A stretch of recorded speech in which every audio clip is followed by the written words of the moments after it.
and Sports Network.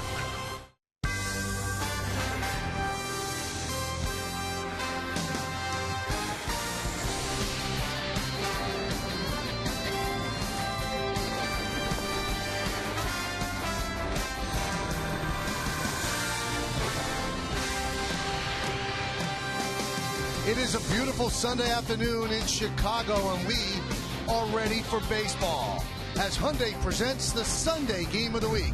It's the New York Yankees against the Chicago White Sox in the final game of the four-game set from U.S. Cellular Field in Chicago, Illinois.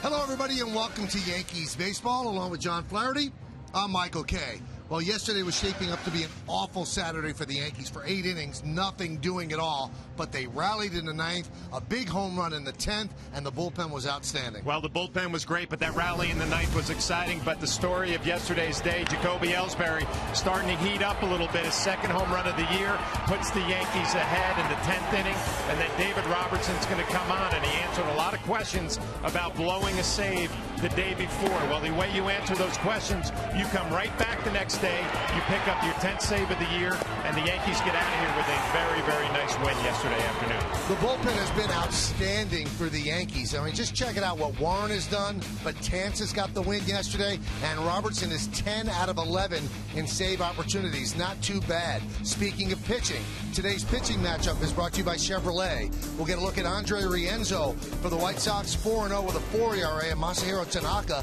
for the Yankees, 6-1, 2.39. Tanaka coming off his first loss as a Yankee. Well, his first loss as a Yankee, his first loss in a long time, and he really did not throw the ball that bad. I mean, he threw 6 innings, 3 earned runs in this game.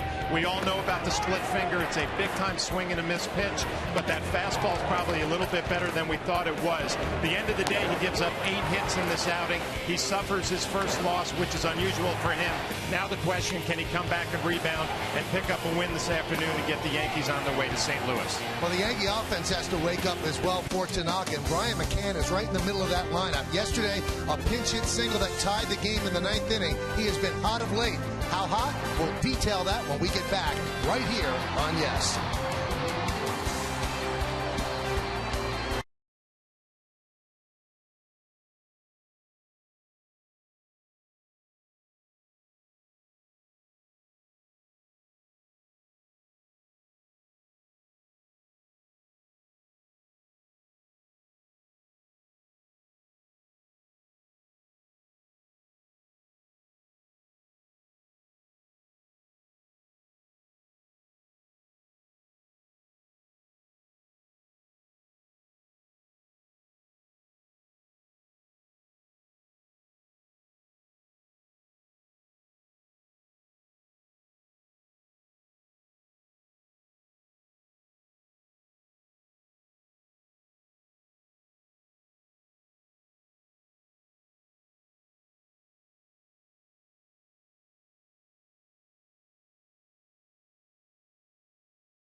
Baseball, everybody. Today's cold, hard facts are brought to you by Frost Brewed Coors Light.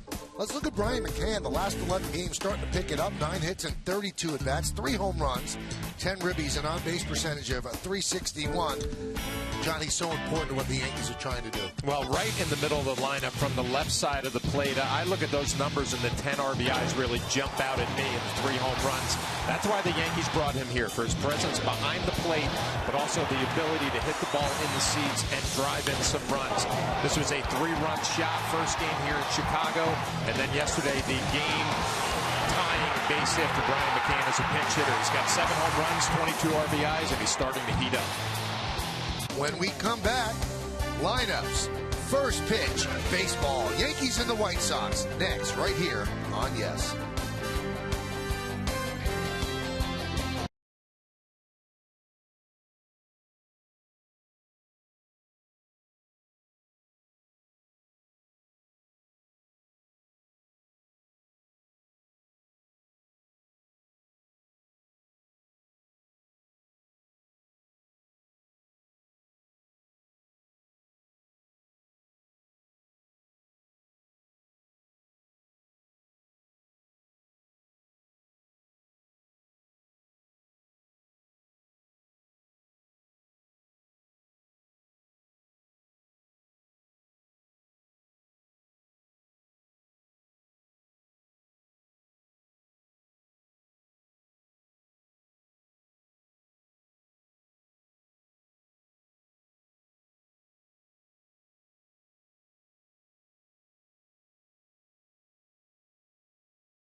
This is brought to you in part by Buick.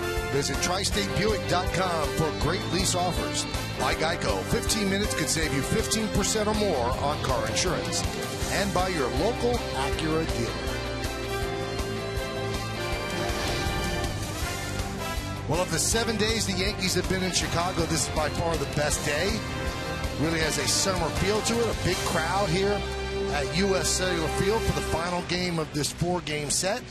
So the Yankees got here on Monday, spent the off day on Monday, then 2 games against the Cubs and 4 against the White Sox. They split the 2 against the Cubs and trying to split the 4 against the White Sox.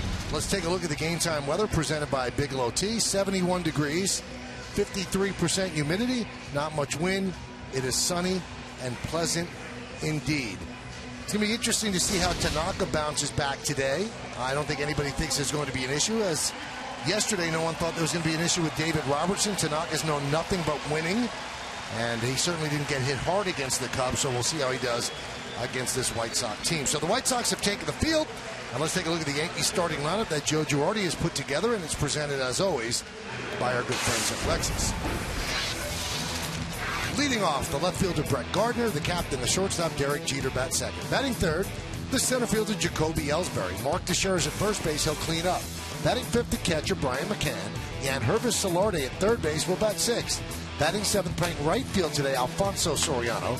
Ichiro Suzuki will DH, he'll bat eighth. And batting ninth and playing second base, Brian Roberts. Well, that Yankee lineup going to get their first look at the young right-hander, Andre Rienzo. Gets the ball this afternoon for the White Sox. We'll look at his numbers. It would be his 8th game, his 7th start. 4-0 with a perfect 4.00 ERA. We'll take a look at our pitcher scanner report, which is brought to you by your Tri-Honda dealers. He's a good luck charm for the White Sox. He has 6 starts. He has 4 wins. But more importantly, the White Sox have won all of his games. And he throws a nice cutter. And he also had a career high his last time out. 8 strikeouts, mainly with a very nice curveball. Let's take a look at the White Sox defense, which is presented by Geico. Piazza, Eaton, and Viciedo left to right in the outfield. You've got Gillespie, Ramirez, Beckham, and Dunn third to first. Flowers behind the plate. John told you all you need to know about Andre Rienzo on the mound. Well, Rivera, last year was his last year. Jeter, this year is his last year. And he was honored before the game. We'll tell you about that as we move along. Yankees come in at 25 and 23 on the season. The White Sox are 25 and 26.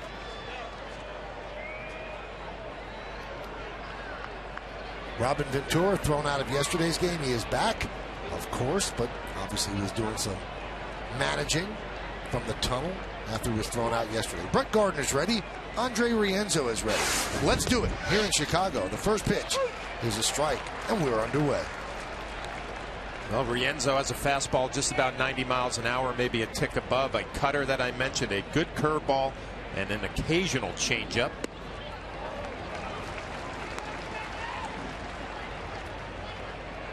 Yankees baseball available in Spanish by hitting the SAP button on your television. SAP is brought to you by Infinity. So Gardner quickly down on the count 0-2.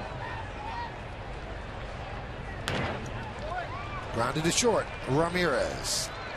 One out.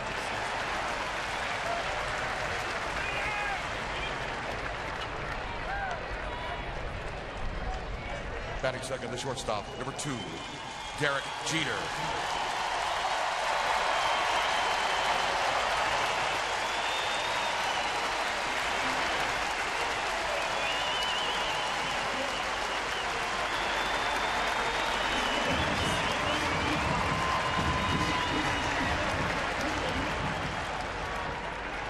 It has been a road trip of this for Jeter. Every time he comes up in his first at bat and what they think is going to be his last at bat, he gets a nice ovation. Line drive and a base hit for Jeter.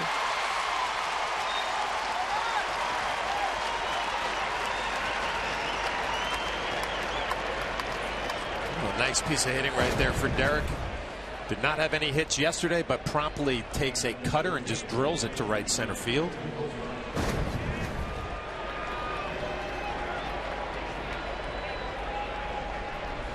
So Jeter's at first, and that's going to bring up Ellsbury. Boy, did Ellsbury come alive in the 9th inning yesterday. Coming into his 9th inning at bat, 3 for his last 40. He singled to right and started the Yankees' 3-run rally. And then in the 10th inning, the home run that gave the Yankees a 4-3 lead, which was the final of the game. Did that wake him up as he found something? 1-0. Well, his at-bats during this series have been pretty good, except for the night against Chris Sale, which every left-handed hitter in the American League and all of baseball has trouble with. A big home run, his second of the year. David Robertson picks up a save. The Yankees trying to go for the split of this series this afternoon.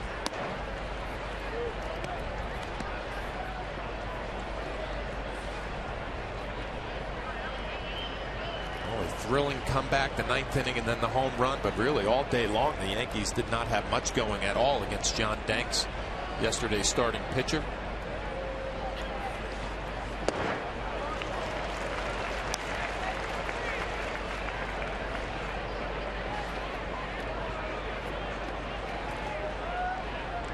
Afternoon games here at the Cell. The White Sox wear their throwback uniforms.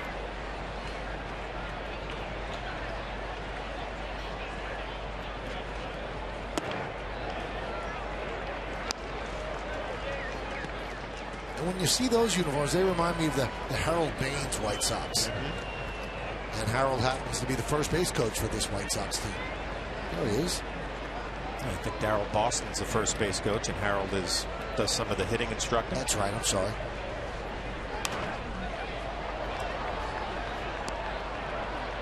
Harold Baines used to be so far away from home plate that he would almost lure you into pitching him away, and then would just step out and hammer it to left center field.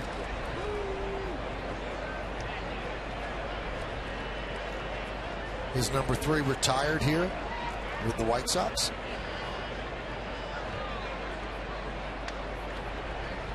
Jeter goes. Ball foul back.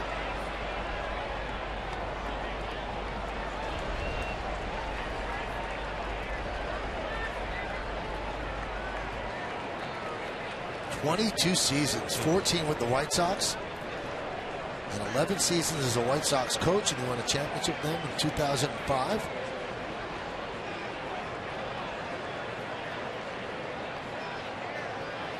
Warner goes again. Foul back. When the White Sox traded him that first time, Jerry Reinsdorf, the owner, felt so guilty about it. He was one of his favorite players that he retired his number. So he was playing for another team and he retired his number. It's a mainstay when you come to Chicago, play the White Sox. You are going to see Harold Baines either in that batting cage as a player or behind it working with some of the hitters.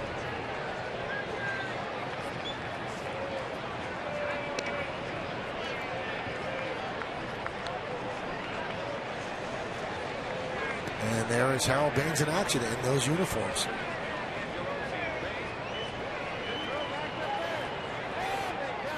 Nice throw.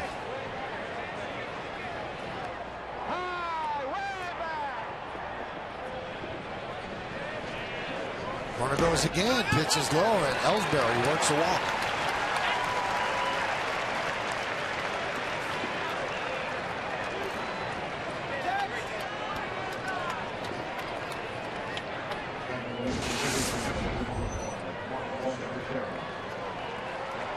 Here's the cleanup hitter, Mark Teixeira.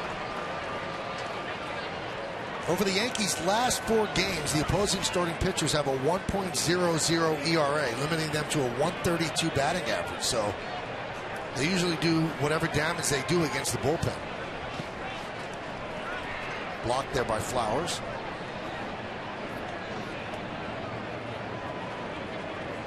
You would have expected the Yankee lineup to do a better job against 2 of the starting pitchers in this series. John Danks yesterday, his numbers were elevated. Hector Nehuese the night before.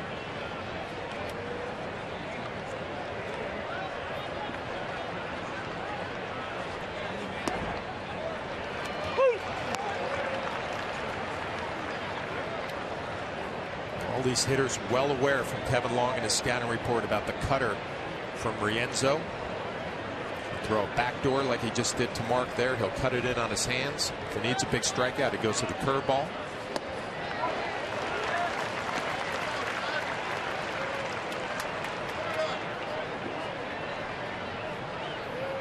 This is a look at that cutter in on his hands. Almost acts like a slider. That was a big one there. Usually a little tighter.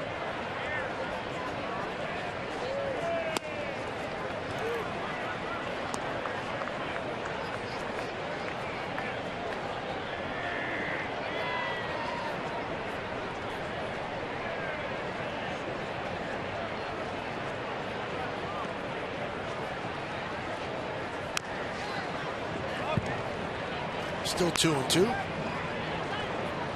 On the road trip, Teixeira's 4 for 19.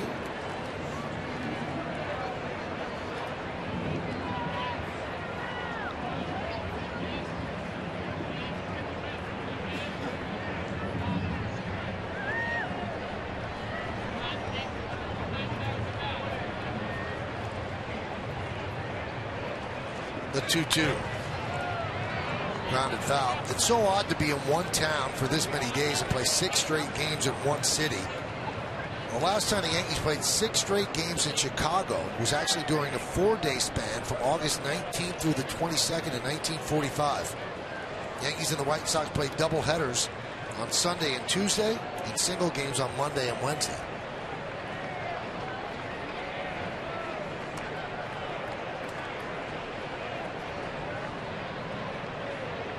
The 2-2. Swing and a miss. Strike out. First strikeout for Rienzo. He had 8 in his last outing. That is a career high. Instead of the curveball, he goes to the cut fastball and gets Mark Teixeira to swing right over the top. Michael, I guess if you're going to be in a town for a week, Chicago's not the worst place to be. Here's Brian McCann. That big pinch hit single to drive in the tying run yesterday. Pitch outside, but they call it a strike. Dan Bellino, the home plate umpire. The production numbers starting to look a little bit better for Brian now. 7 home runs, 22 RBIs. Now, John, I want you to imagine this. The Yankees once played 8 straight games in Chicago. How did they do that? They played doubleheaders at Comiskey Park on each of 4 straight days in 1935. Wow. You say 35? Yep. August 25th, 26th, 27th, 28th of 1935. That's funny. My first thought is thinking about the bullpen. How do you survive? But they didn't really worry about a bullpen, right? Starting pitchers. You start it, you finish it.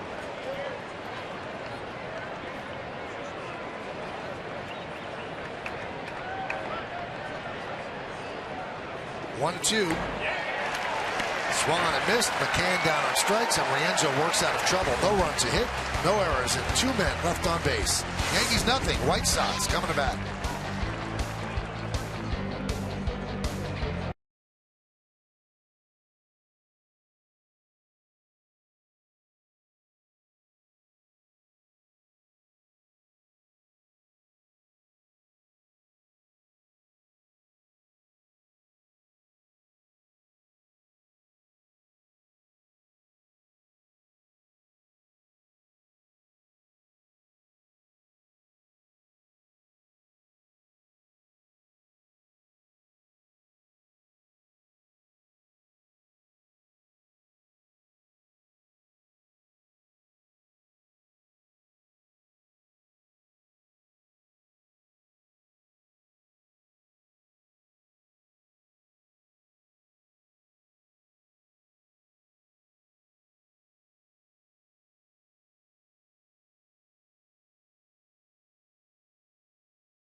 Robin Ventura put it together, and we'll see it together. Adam Eaton in center field will lead off, batting second and playing second. Gordon Beckham. Connor Gillespie, the third baseman, hits third. Cleaning up the right fielder, Diane Viciedo. Adam Dunn at first base will bat fifth, batting sixth, playing shortstop, Alexi Ramirez. Paul Konerko, the DH, hits seventh. The number 8 hitter is the left fielder, Alejandro De Aza. And Tyler Flowers will catch, and he's going to bat ninth. Well, that lineup for the White Sox will get their first look at Masahiro Tanaka. Going through his paces out on the mound, getting loose. We'll look at his numbers at 10th start of the year. 6-1, 2.39 ERA. In our pitcher scouting report, which is brought to you by your Tri-Honda dealers. I guess he is human. He went 42 regular season starts without losing a game. That changed after his last outing. Does a great job getting swings and misses. Opposing hitters have swung and missed just about 16% of the time against Tanaka. That leads in big leagues. And he eliminates the leadoff walks. Only 1 in 64 innings this year.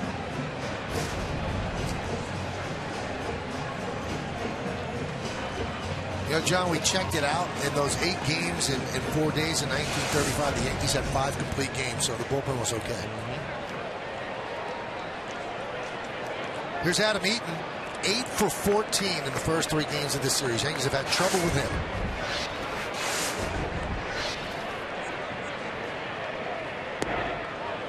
And a strike. It's amazing the difference between an 0-1 and a 1-0 count for Tanaka. We'll tell you why. 0-1. The opponents hit 159 against him. 1-0, they hit 277. And they always say the most important pitch is the first strike, or strike one.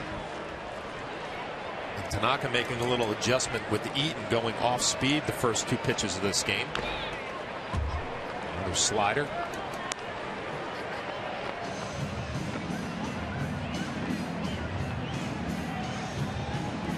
The split finger fastball gets so much attention from Tanaka, and rightfully so. It's a devastating pitch.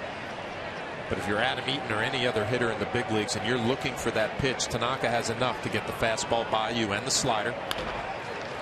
Chopped up the middle. Brian Roberts fields and fires to first. They get Eaton. Nice play by Brian Roberts. Well, obviously Eaton being a leadoff hitter runs well. The backhand, and Brian Roberts gets rid of it quickly and accurately to just get Adam Eaton.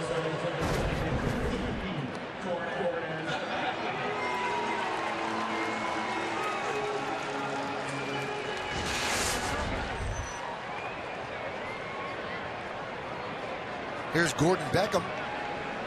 6-game hitting streak for Beckham coming into this one.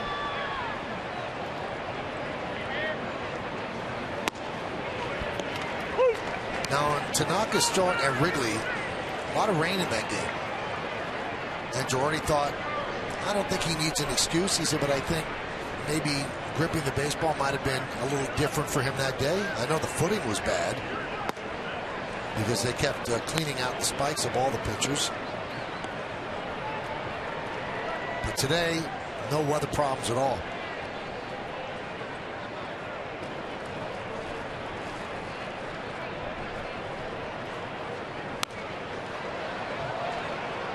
When you look back to the numbers from that last start, his first loss, he gave up 8 hits, 3 earned runs through 6 innings. Obviously not terrible, did not get a lot of run support. I don't think there's any concern about how he's going to bounce back this afternoon.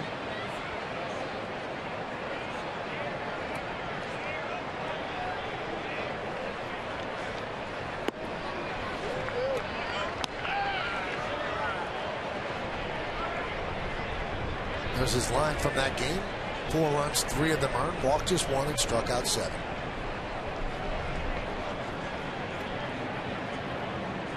The 2-2.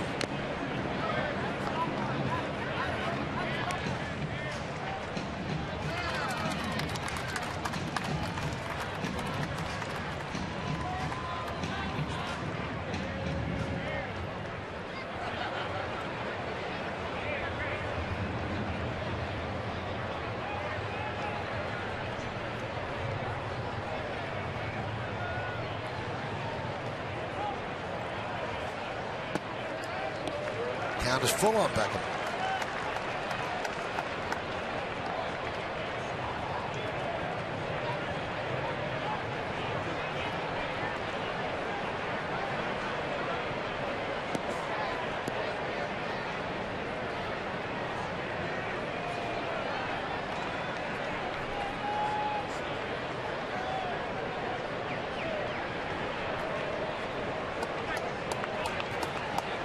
Tanaka and McCann look like they're having trouble getting on the same page. Very deliberate here early on in this game.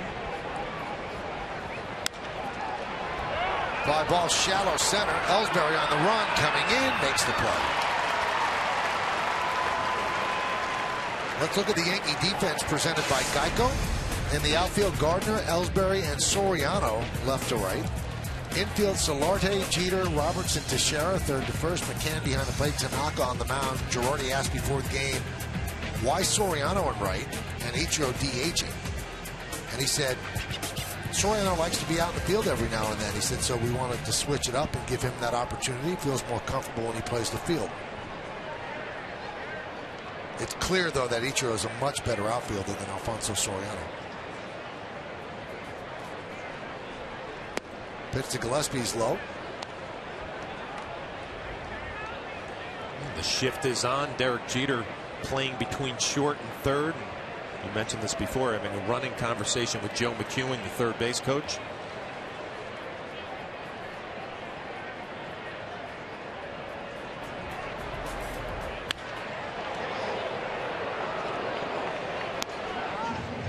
Al Leiter had told me he was a teammate of McEwen's with the Mets.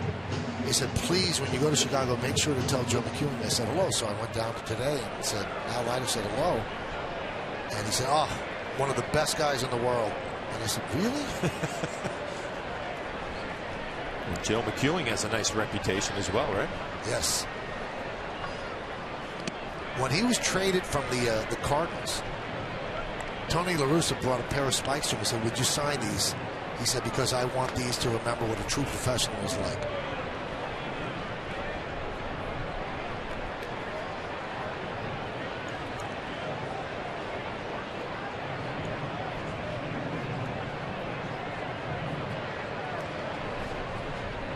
The 2-1. Popped up. Jeter shades his eyes from the sun and puts it away for the final out of a 1-2-3 inning for Tanaka. Well, we've played one here in Chicago. Yankees and the White Sox. Nothing on yes.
Toyota Prius is the official hybrid vehicle of the Yankees. We started the conversation with this question. Which team has been the biggest surprise or disappointment at this point of the season, and why? E. Gibson said, both from the AL East, the surprising first-place Blue Jays, who were last in 13, and the last-place Red Sox, who won it all in 13. Follow Yes Network and tweet us your responses using hashtag Yankees Prius to keep the conversation going. John, the Red Sox have lost 9 in a row, and there they are in last place in the AL East. The Blue Jays at 28-22, 2 games ahead of the Yanks. And lost another player to the disabled list too, Mike Napoli. On top of Victorino, and Bogarts left the game yesterday with a leg injury, not supposed to be that serious. It's funny, John, last year nothing went wrong for that team. Everything that could go right went right. And now it seems everything that could go wrong is going wrong.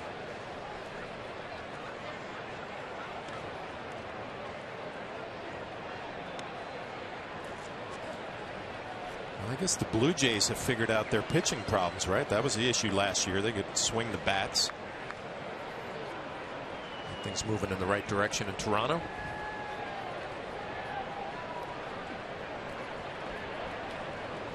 The 1-2.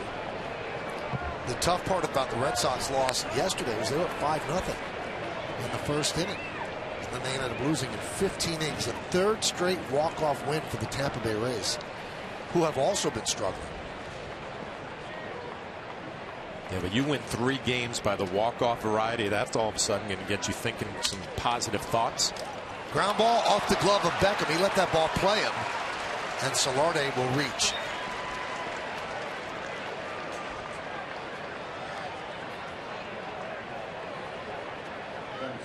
We'll see how they score this. Well, it just comes up a little bit and gets Beckham in the heel of the glove on Yes Mo, brought to you by your Mercedes-Benz Tri-State dealers. Looked like it was going to be pretty routine off the bat. Solarte gets a hit.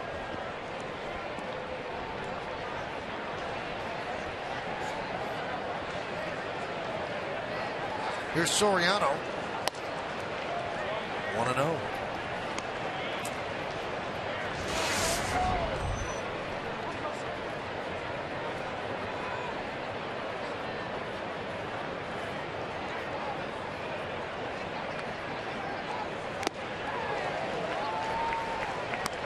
Soriano had a tough afternoon yesterday until that 9th inning, a big double and an RBI as the Yankees fought back against Belisario.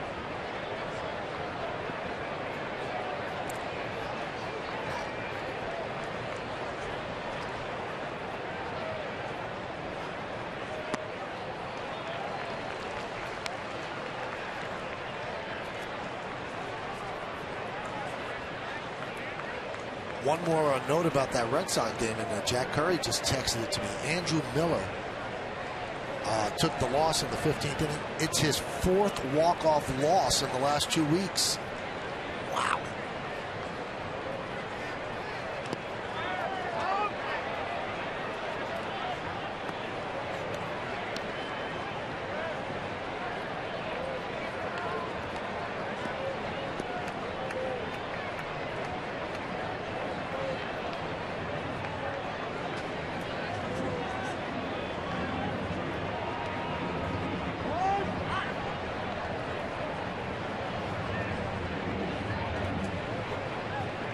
Born in Brazil, signed as a free agent 2006, major league debut last year in July.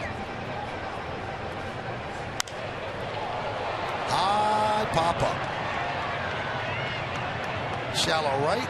Viciano puts it away for the first out.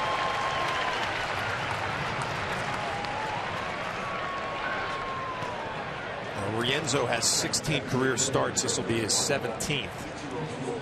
Does a good job in the first inning like he did against the Yankees, a 1.13 first inning ERA. And then after that, it elevates to 5.28. Second and third time through the order, they get a better look at him.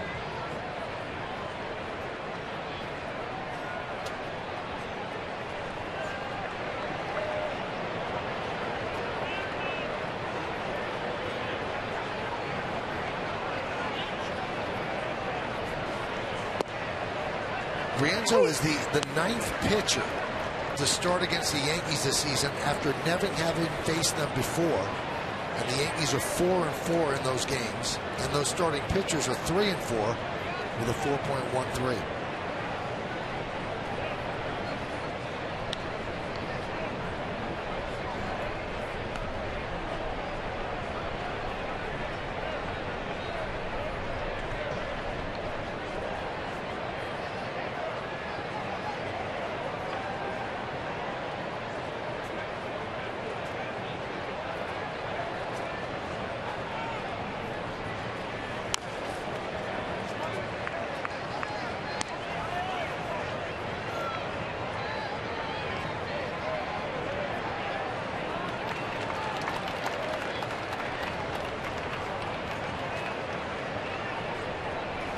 Robin Ventura looking on. Did you get a chance to talk to Robin today? Yes, I did.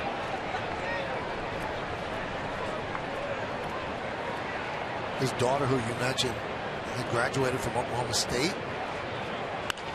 Base hit up the middle for Ichiro.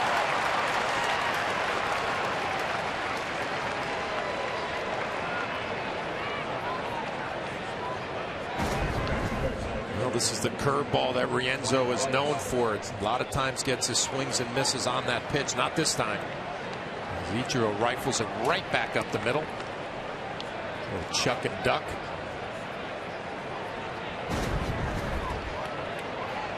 Ichiro continues to hit. He is 5 for 12 on this road trip. Anyway, his daughter is going into the workforce in New York City, so he's happy about that. The only interaction I had with Robin today was trying to throw baseballs up here in the booth. Trying to hit me. Yeah. Did he succeed? He did not. I don't know what your scouting report on Robin as a player was. I didn't think he had an above average arm, and he showed that off today. He was a little short. Wow.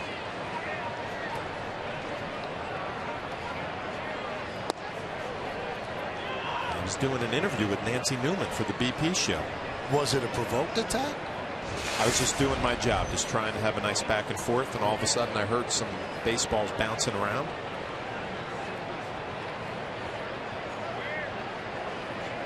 Sounds like there could be an issue there.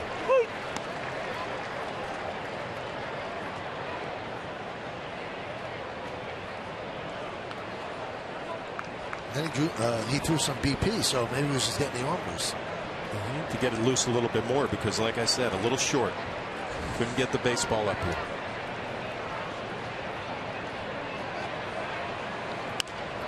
Roberts fouls it away.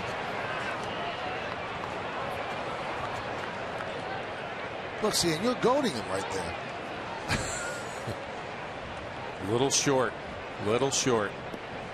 Well, they got everything on tape, huh? Yeah, the guy did win 6 gold gloves. Well, for his glove, not for the arm, so he didn't have a gold arm.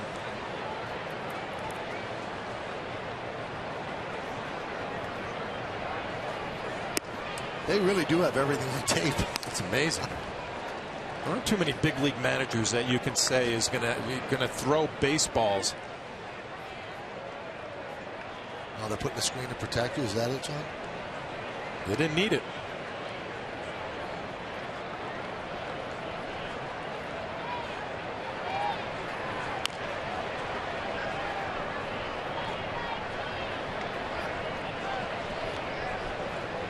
Well, they've got Rienzo's pitch count up there, 42 right now, with just 1 out in the second. Roberts has struggled a bit on this trip. Fouled the ball off his right knee, and that took him out of one game. And he's 1 for 14 on the trip. The Yanks have 10 foul balls against Rienzo, and that builds up a pitch count.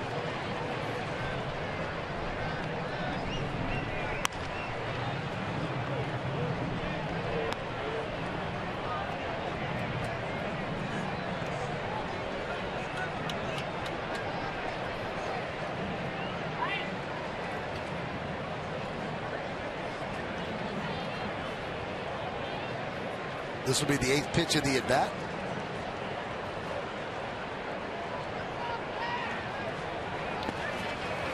And he walks Brian Roberts. Second walk for Rienzo, and the Yankees have the bases loaded for Gardner.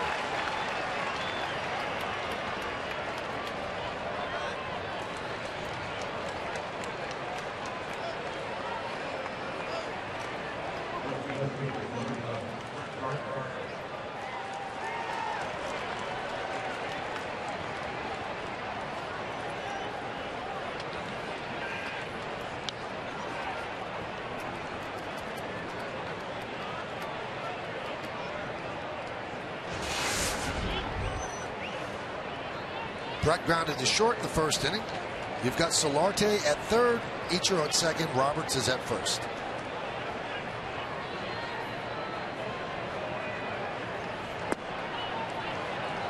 And here comes Don Cooper. He was out of that dugout before Flowers returned the ball to Rienzo. You wonder if he saw something mechanically. You mentioned throwing a lot of pitches already. Maybe he wants to give him a break. His bread and butter pitch is that cutter. I'm sure he's going to try to run it in on the hands of Brett Gardner, try to get a ground ball.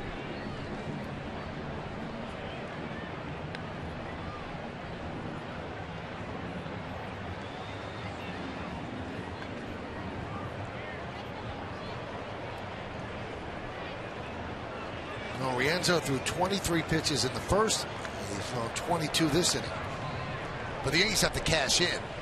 Can't just build up a guy's pitch count. They have not been able to get that big hit early to make it a comfortable game. That's throughout this road trip. A 1-0. 2-0 on Gardner. Well, Brett Gardner in the driver's seat now. Bases loaded, 2-0 count. You have the luxury of splitting home plate in half. If you look for something middle in, get the bat head out. Look for something away, try to drive it the other way. Really be selective here. Grounded through for a base hit. Solarte scores. Here comes Ichiro. He'll score. It's a 2-run single for Gardner, and the Yankees get that big hit. They lead 2-0. Well, the Yankee hitters have seen so many cut fastballs from Rienzo. If you're Brett Gardner, you can cut the plate in half. Look for it in and expect to get a little bit of movement in, and it does. He just drops the bat head, drills it right between first and second.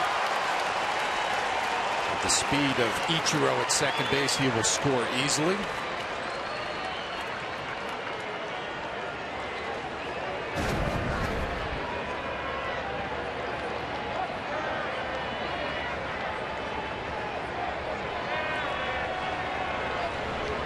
Here's Derek Jeter, single to right center field in the first inning. Roberts at second, Gardner at first. For Gardner, now 21 runs batted in.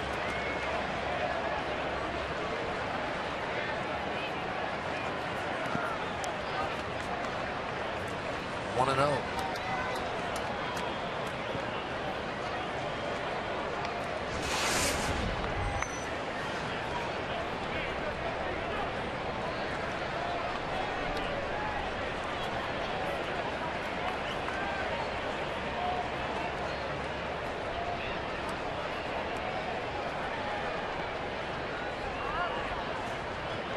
Pickoff is thrown into center field. Runners will move up.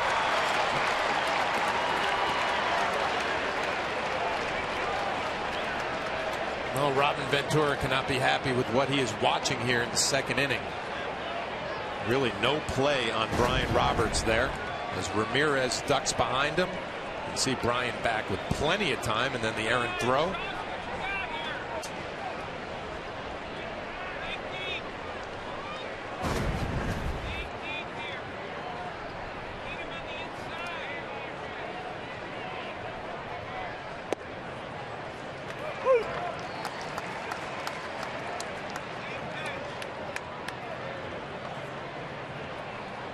Infield is in.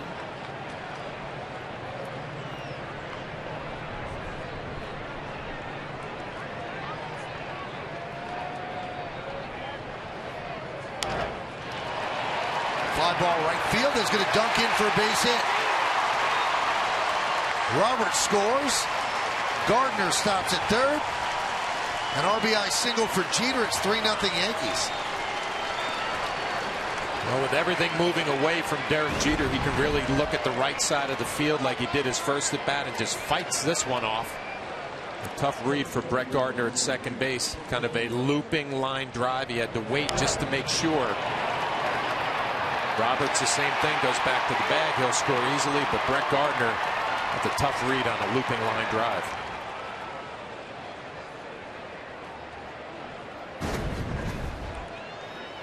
So Derek's 2 for 2.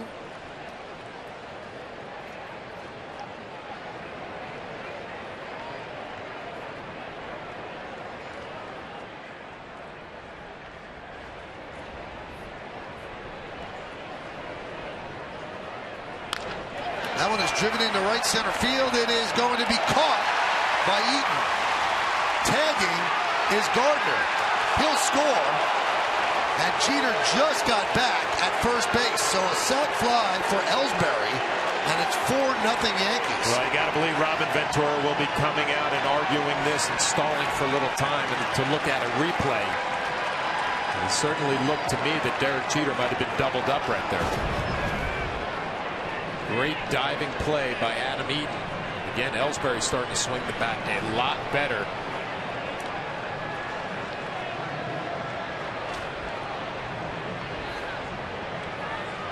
Like he was in there.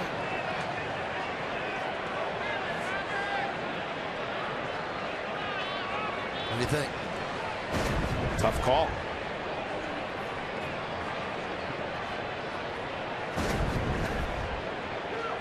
I don't think Brett Gardner would have scored before this. Goes back to tag. Here he comes down the line. You got to look at Jeter. Well, Brett Gardner would not have scored. Well, Robin did not get the signal from the dugout, so he did not challenge that play.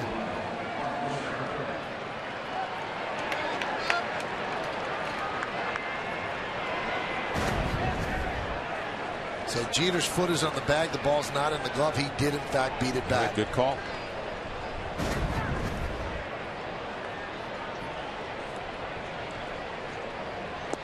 Mark Teixeira takes outside.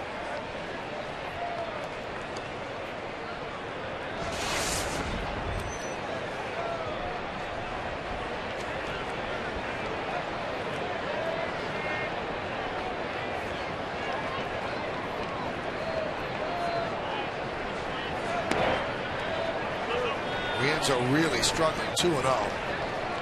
53 pitches.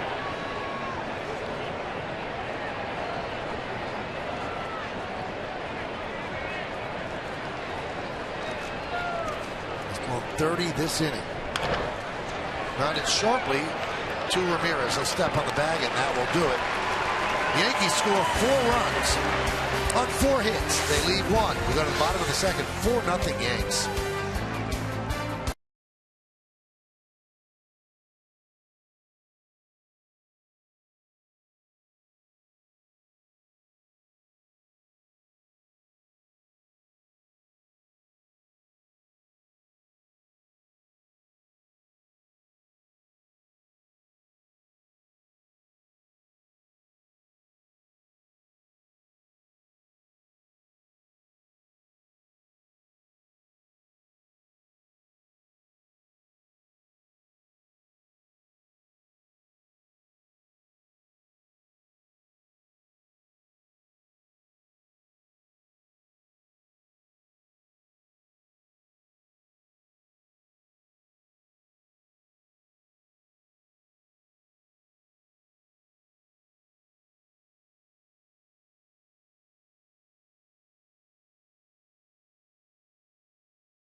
June 3rd, when the Yankees take on the Athletics, the first 25,000 guests in attendance will receive a Yankees collectible cup courtesy of Premio Foods. For tickets, log on to Yankees.com, visit the Yankee Stadium ticket window, Yankees clubhouse shops, or call Ticketmaster at 877-469-9849. Well, Tanaka has a nice lead, 4-0. As he heads to the second inning, they'll face the middle third of the White Sox order, starting with Diane Viciedo.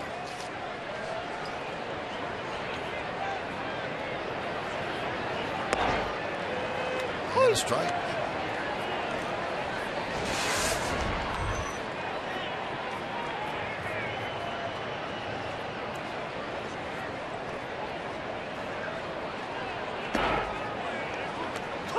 Striking ball for a strike. Yeah, big curveball from Tanaka. With a 4-run lead, looking for a shutdown inning here in the second. It's the middle of the order for the White Sox. Did he go? No. Said first base umpire Tom Woodring. Get a look from the side on the slider, and he held up. Good call. Let's look at that slider grip and the rotation.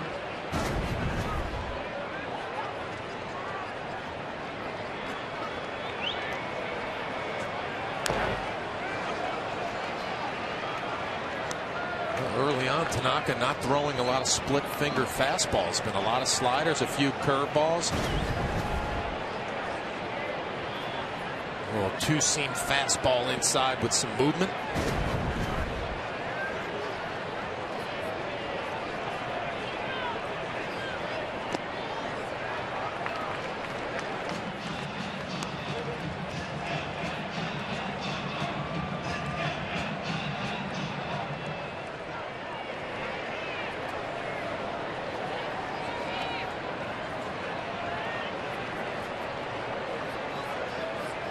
Swing and a miss. Viciedo down on strikes. Viciedo saw the whole arsenal because here comes the split. A couple of sliders, a couple of two-seamers, a big curveball, now the split finger to pick up his first strikeout of the afternoon.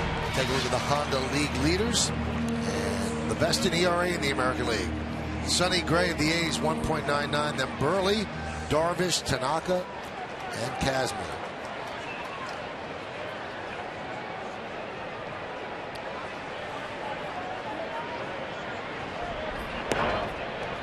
Adam Dunn takes inside. Mark Burley still getting it done. League leaders in ERA. And usually gets it done in a hurry. Pitches very quickly.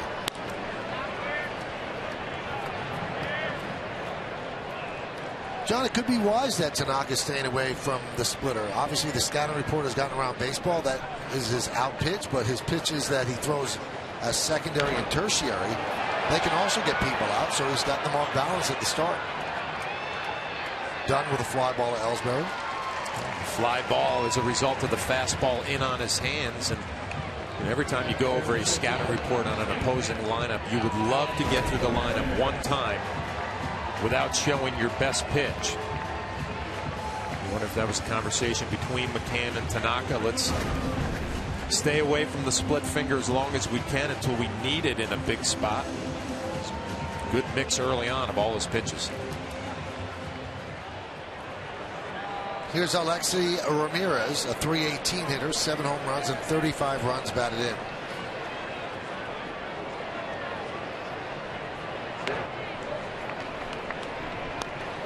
We've told you this, he is a devastating hitter at home.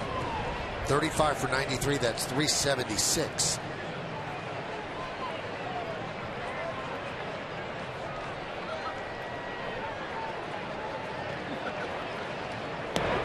When you see that kind of disparity in batting average from home away, does it make you think that somebody might be giving him signs at home? Make you think about it a little bit, but a lot of times it's the hitter's eye and the backdrop and how you recognize pitches out of a pitcher's hand.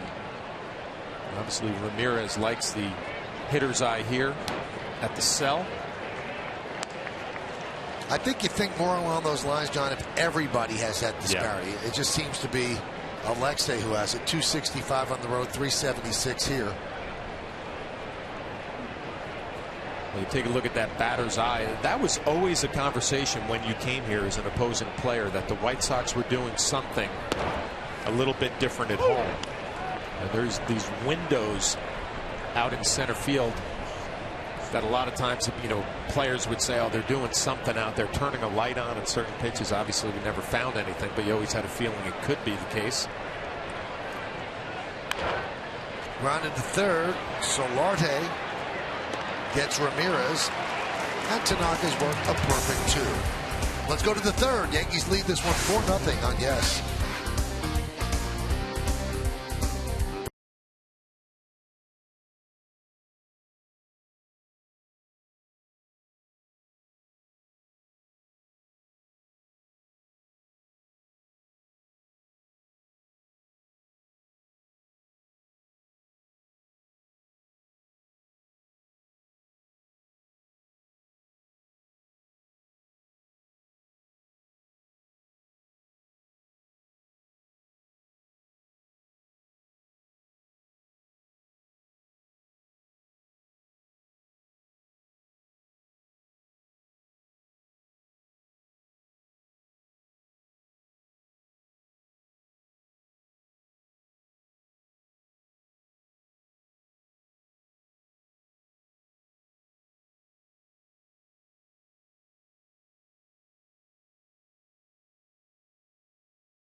schedule for the Yankees, brought to you by your local Acura dealer. After the game, the Yankees head to St. Louis. They'll play the National League champion Cardinals 3 games. Tomorrow's a 4:15 start, so please mark that down. It'll be on Yes, then on My 9, and then Yes again, 2 night games. Minnesota comes to the stadium for weekend series. Brian McCann takes a strike. Only Yankee not to come to bat in the second inning when they scored 4 runs. The Audi A3 scoreboard shows the Yankees up 4-0.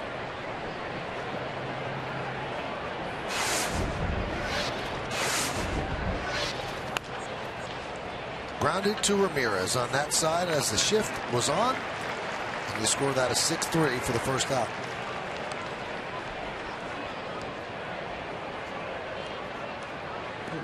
Going to St. Louis, Michael. They take their baseball seriously out there. Joe Girardi was talking about it. He actually ended his career there, but was hurt. And he said I had a nice time there, but it did convince me it was done. I couldn't stay healthy. He said, I never remembered in St. Louis as a visiting player or when I played there, the fans ever booing a home player. Now that was 03, and he said he knew he was done. Well, he came to camp with the Yankees in 04. You remember that? Yeah, I do, vaguely. I was the backup catcher. All of a sudden, he's in camp, and I'm saying, all right, now we got some competition going here.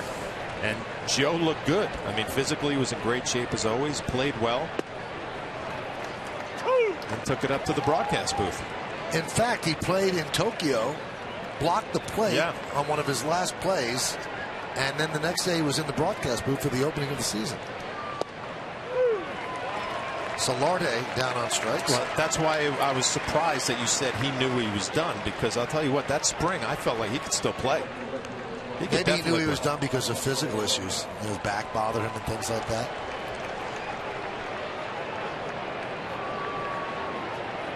Maybe he thought that spring training was a good way to transition into the broadcast booth.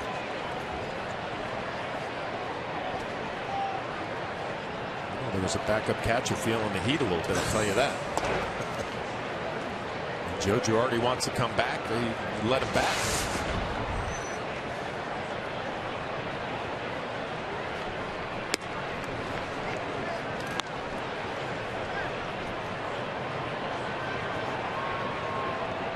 Now, did you talk to him a lot that spring, or did you say, hey, he's my competition? Grounded pass to diving Gillespie and down the left field line.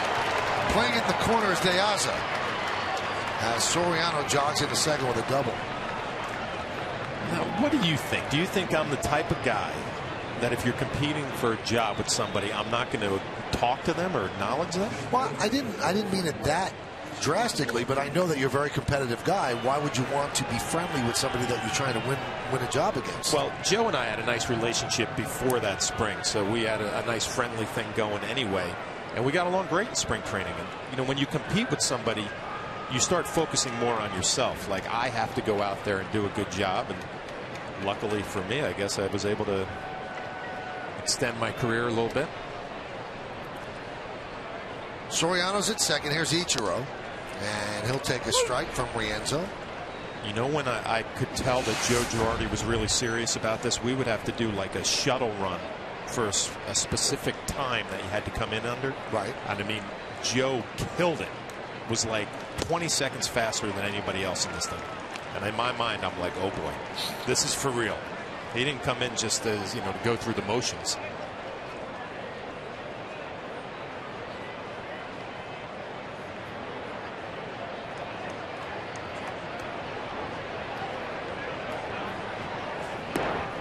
So in essence, he was just keeping the broadcast booth seat warm for you when you were ready to be done. I don't know if he had that much foresight back then.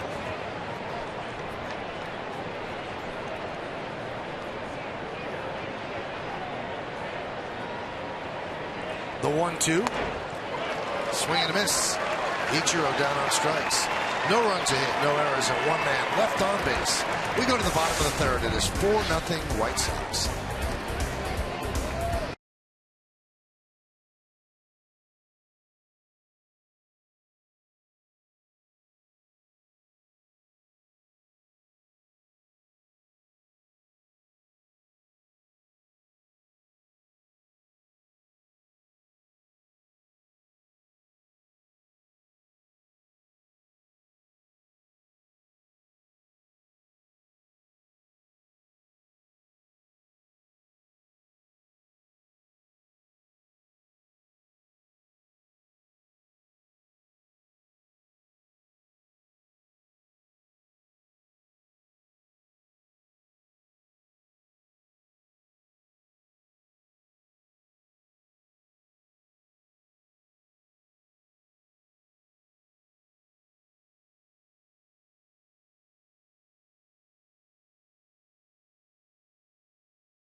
This is brought to you in part by your Tri-State BMW centers and by Honda. Start something special with a great deal on a Honda.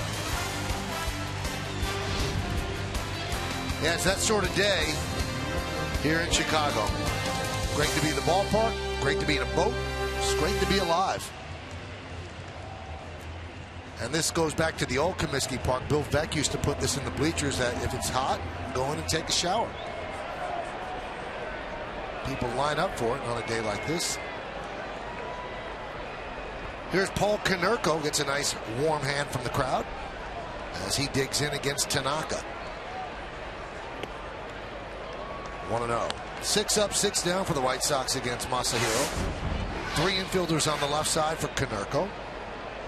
Audi A3 scoreboard, 4-0 Yankees.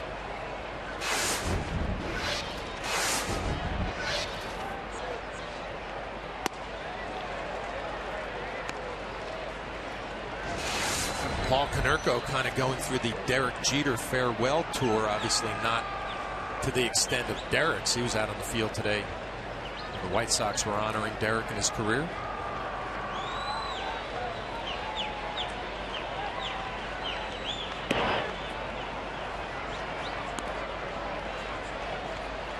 Konerko has done a lot of great things in the Chicago White Sox uniform. Getting an opportunity to DH a little bit with Jose Abreu on the disabled list. Adam Dunn playing first, and Konerko getting some more at bats.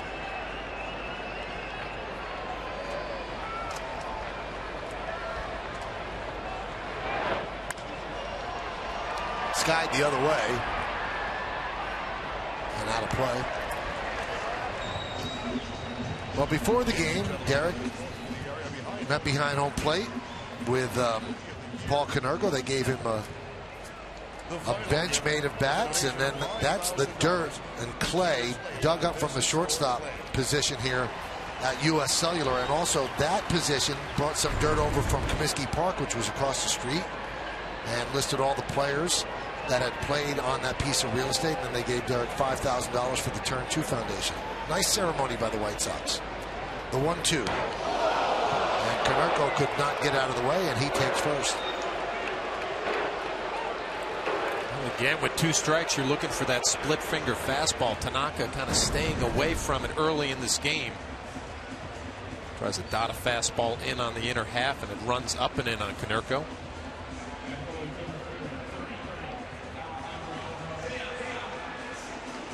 Jeter kind of felt that with him.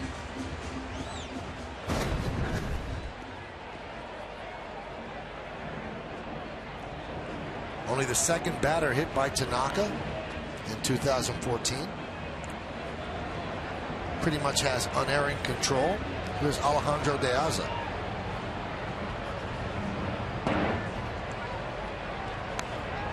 Count 1-0.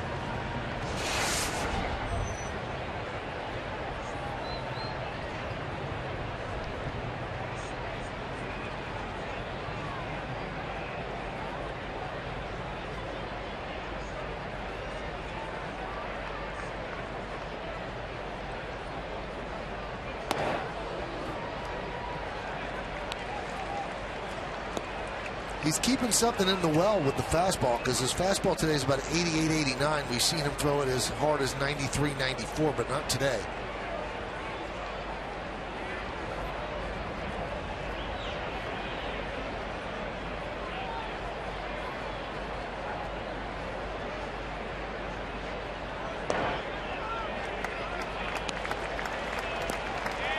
Count 3-0 on De Aza. He's got some good movement on that 2-seam fastball, just running off the plate. Trying to be maybe just a little bit too fine with location. 4-run lead, you can be more aggressive. And a strike. 3-1.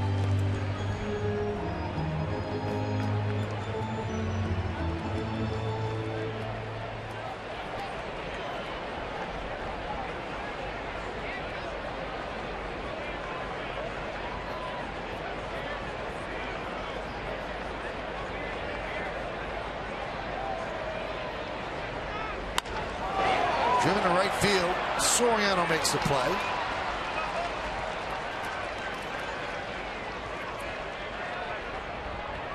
Piazza hit it hard, but with the luxury of a 4-run lead, if you're Tanaka, you can just challenge some of these White Sox hitters. Knowing one swing of the bat, one mistake won't cost you.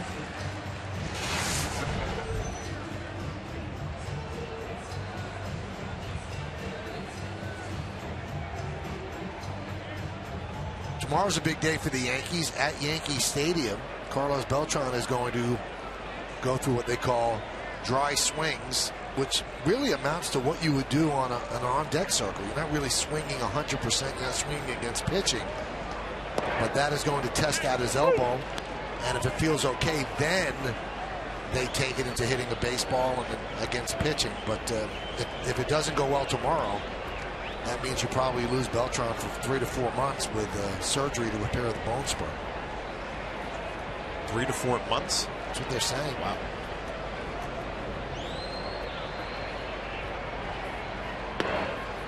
You know, we've heard different estimates about that, but Brian Cashman has been very forthright. He said, well, we want him to be a right fielder, so if he's going to be a right fielder, it's going to take a long time because he's got to throw, and it's his throwing arm. If you just make him a DH, it's a shorter rehab time.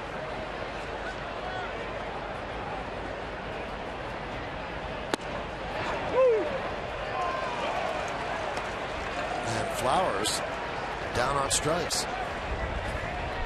That's going to bring up Adam Eaton. Well, we're going to take a look at our Jeep hitter scouting report as Adam Eaton cruises up to the plate. He's had a nice series, 8 for 15 now against the New York Yankees. Hit a lot of balls hard. He's a difference maker in this lineup. Without him, White Sox score 4.1 runs per game. With him, 5.3. And he's a product of Miami. Not the Miami you would think about in Florida, but Miami of Ohio. 19th round pick.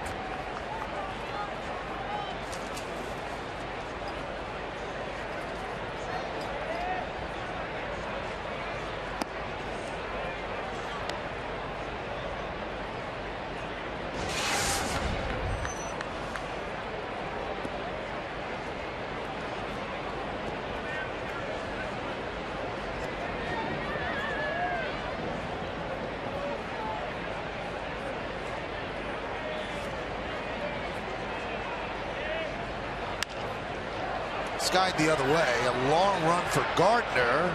Foul ball.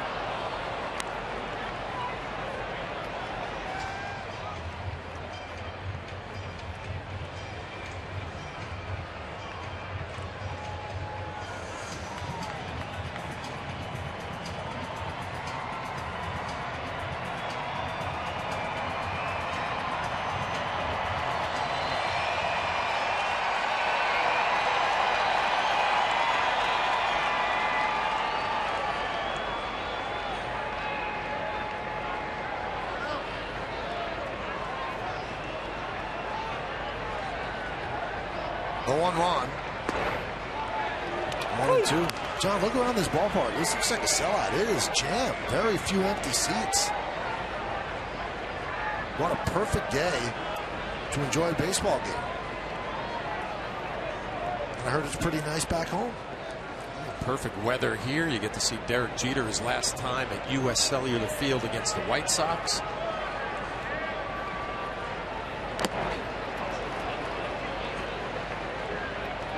I noticed one thing too when Derek got honored before the game. He and Robin Ventura kind of had a moment where they both pointed at each other and touched their hearts. So they got along very well as teammates, and you can see there's a big time respect there. I was a little surprised Robin wasn't out on the field, and I actually liked the simplicity of that ceremony. Just with Konerko, Jerry Reinsdorf, the owner was on the field but not part of the ceremony. Nicely done. The 1-2. 2-2. Good block right there from Brian McCann as Robin Ventura looks on.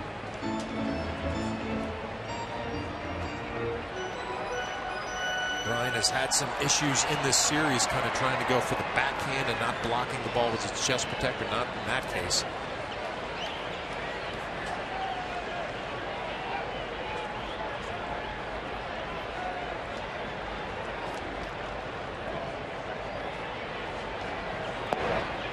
Missed outside.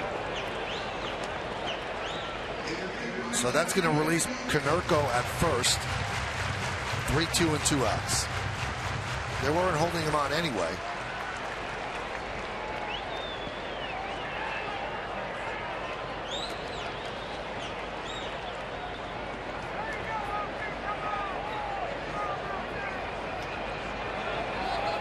He steps off and just fakes the throw to first. Teixeira wasn't anywhere near him.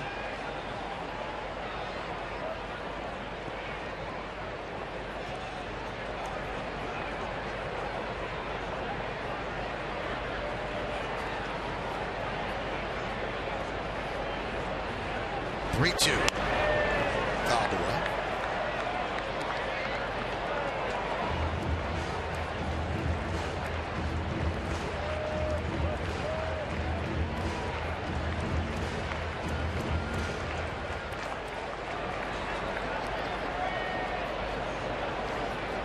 This will be the 8th pitch coming to Eden.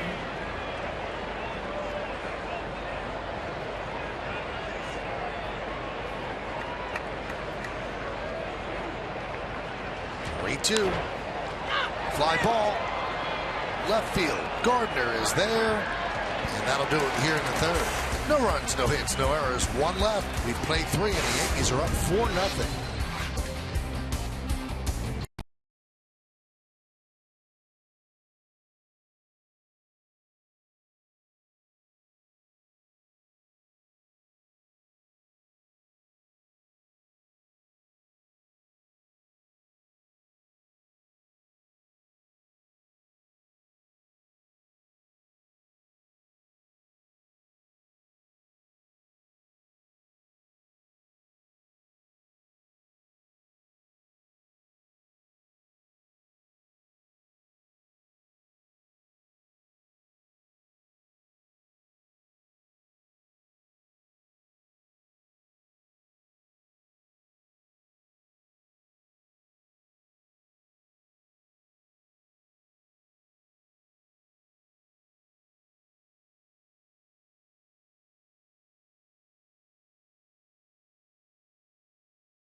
$866 NY quits for free help today.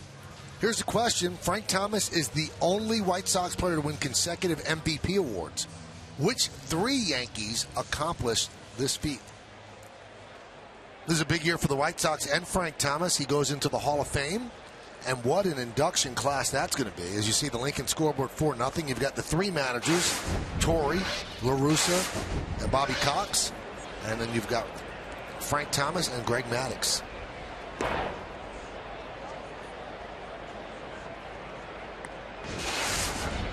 Frank Thomas, the big hurt, obviously outstanding hitter. You remember how he used to jump away from pitches on the inside half? Yes. You could never get a pitch called on the inner half to Frank Thomas.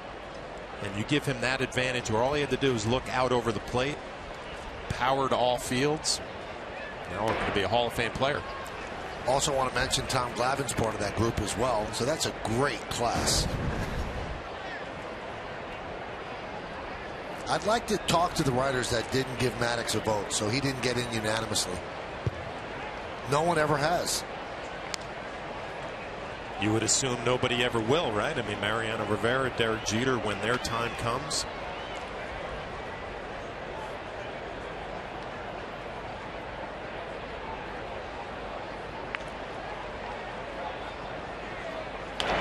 Roberts grounds 1 too short. Ramirez And the managers that will be going into Cooperstown: Joe Torre, 4 World Series titles as the Yankee manager. Tony La Russa, 3 titles with the Cardinals and the A's. And Bobby Cox, that 1 World Series title, 4-time manager of the year, all unanimously elected. And they are elected by the Expansion Era Committee, which used to be the Veterans Committee, which could nominate managers, but now it's called the Expansion Era Committee. Here's Gardner, a big 2-run single in the second. He fouls that one off. You know, getting back to Frank Thomas, I played against him right when he signed. 1st-round draft pick out of Auburn, I think. Yes, I think so. He was in the Florida State League, and he was assigned to Sarasota in the Florida State League. You know, like any big slugger who comes up to the plate in college or pro ball, what do you throw breaking balls, right? I mean, they're going to be good fastball hitters, can't hit a breaking ball. Frank Thomas from day one could wear out a slider or a curveball, anything. And that was, I remember thinking to myself, wow, a big man like this who can hit off speed, he's going to be tough. Gardner's out, 1-3 for the second out. That never changed throughout his whole big league career. He could wear out a breaking ball. The Big Hurt, 19 big league seasons. 1st-round draft pick, 2-time AL MVP, 5-time All-Star, won the championship with the Sox in 05. 521 home runs. Ties with Ted Williams and Willie McCovey for 18th all-time.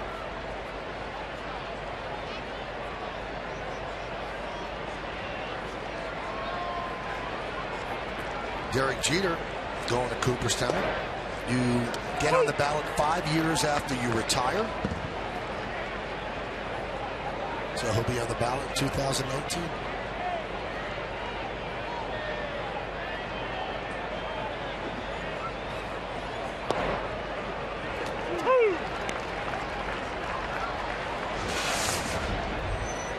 A nice couple of years. You'll have Mariano the year before. Yep.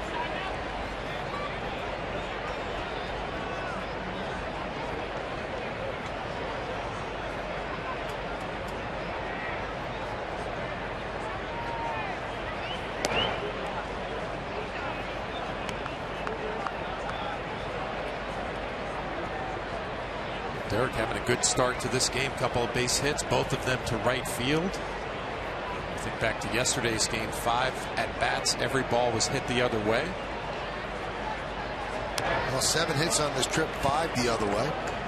And that's what we call the Jeterian swing. When he's right, that's where his base hits go. It's playing him straight up, and you know, Derek, when he's feeling right at the plate, doesn't matter if it's a fastball off speed, fastball in, he could always fight it off the other way. You see a reaction right there from Derek. He knows he had a good pitch to hit, and he missed it, fouled it off.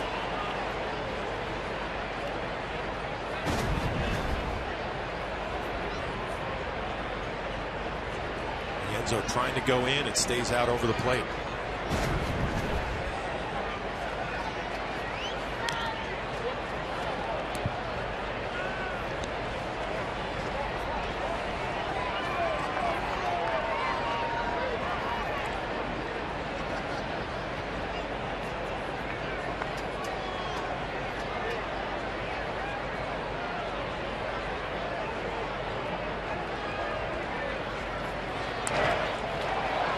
Driven into right center field. Long run for Eaton. Dives. He can't make the play. It gets past him and it goes to the wall. Jeter around second, and he is going to jog into third with a triple. He's 3 for 3.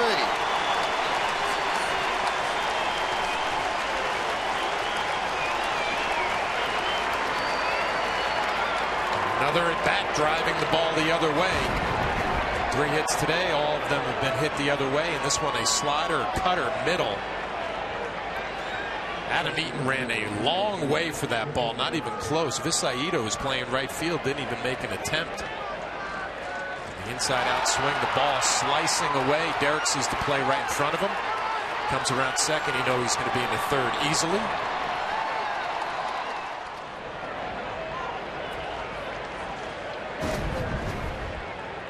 When's the last time you think Derek, well, Since you can read, there it is, 2011.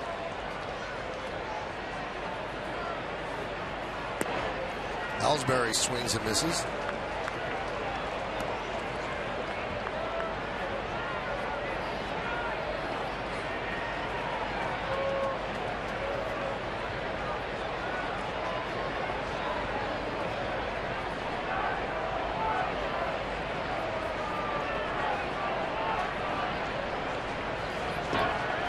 That one gets away from Flowers. Here comes Jeter.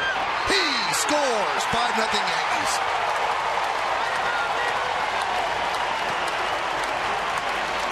That's just a good read by Derek Jeter. You take your secondary lead down the third base line. You want the weight to be on your front foot so that if the ball is in the dirt, you get a good jump.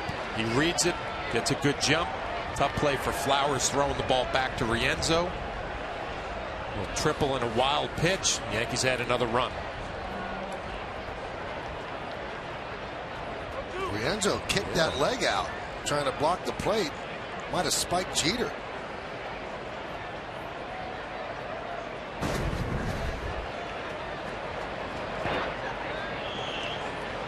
Hey, does that blocking the plate rule apply to pitchers?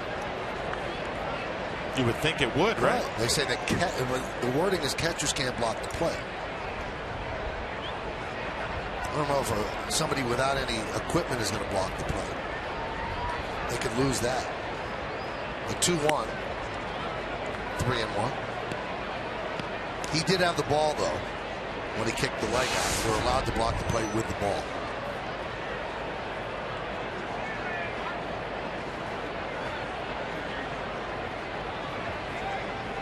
And the 2-2. Strike three. Ellsbury down looking. But Derek Jeter with a triple and scores on a wild pitch. We go to the bottom of the fourth, and it's 5-0 Yankees.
Time for the answer to the New York State Smokers Quit Line quiz. Frank Thomas, the only White Sox player to win consecutive MVP awards. Which three Yankees accomplished the feat? I believe Roger Maris did. Mickey Mantle and Yogi Berra. Gordon Beckham will lead off against Tanaka.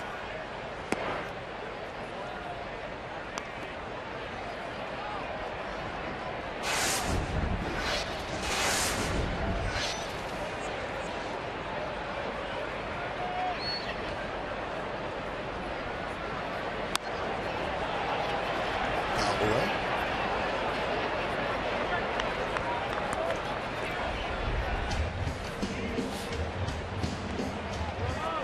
52 pitches for Tanaka as we start the fourth inning.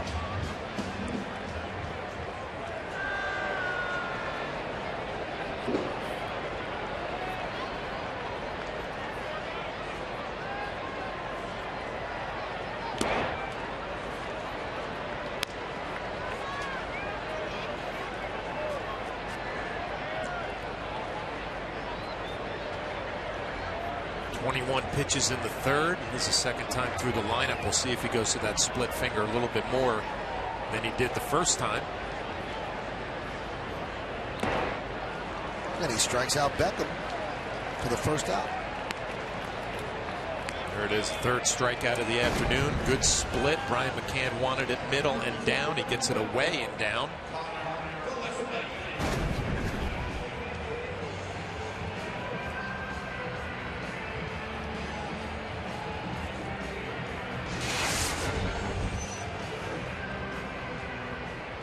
Here's Connor Gillespie. Popped a Jeter in the first inning.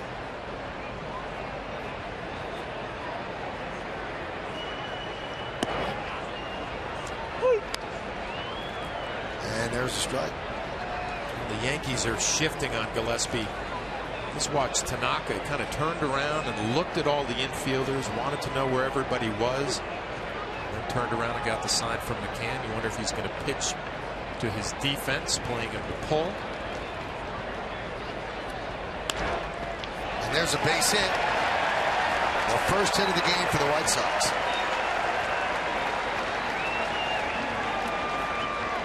Fans, you can now tweet at Yes Network your best band photo using hashtag YesBandPhoto for a chance to have it shown during the game. Brought to you by AT&T. They're shifting him to pull, and they pitch him away with a sinker. Gillespie just stays right on it and hammers it the other way.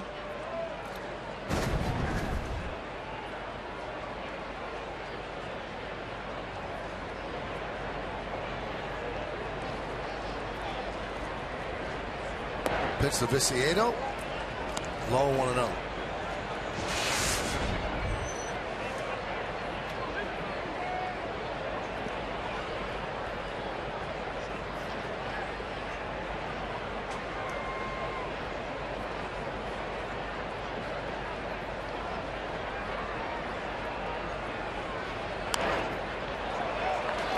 Popped up.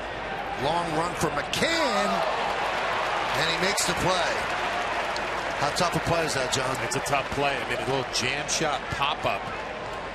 The toughest part about it is how much room do you have from where you're going to catch the ball and the fence and the dugout. Fighting the high sky here in Chicago. A sunny day. Nice play. Thought he might go for the slide. Ends up falling down after it, but I thought he might go for the sliding catch. Find the baseball and then find out how far away you are from that fence. Good play.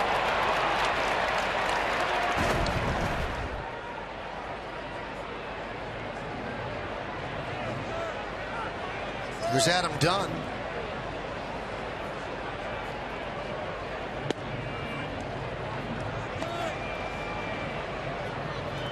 Yankees shift for Dunn. Three infielders on the right side.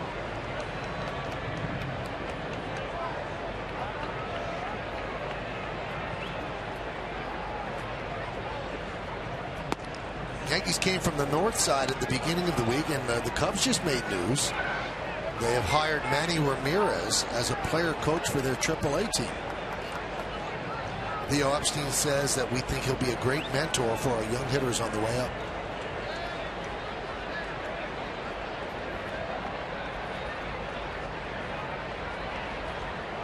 I don't know if I put the thought of Manny Ramirez and mentor together. Well, this is Theo Epstein's quote. While Manny is not and will not be a fit on the Cubs' major league roster, we do think at this stage of his life he's a nice fit as a mentor for some of the young, talented hitters we have in the organization. He will coach full-time and play part-time in a limited role that does not take at-bats away from our prospects. If he shows there is still some magic in his bat, perhaps he will find his way to the major leagues and help another team, but that is not why he is here. We are thrilled that he wants to work with our young hitters and make a difference. Now, if that last line is huge, because obviously the man knows how to hit. But the mentoring part? Grounded to first. Teixeira steps on the bag, and that'll do it. Well, we'll let you think that over. We'll take a quick break as we go to the fifth inning. Yankees lead 5-0.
Rolls the R beautifully.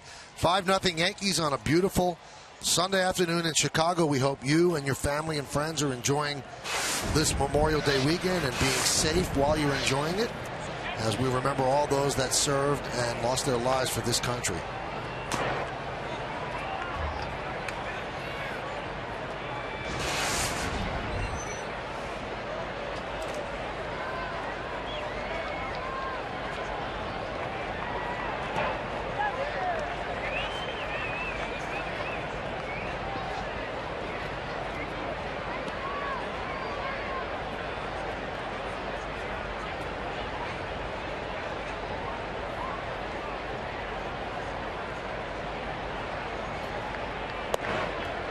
One and two on to Sheriff.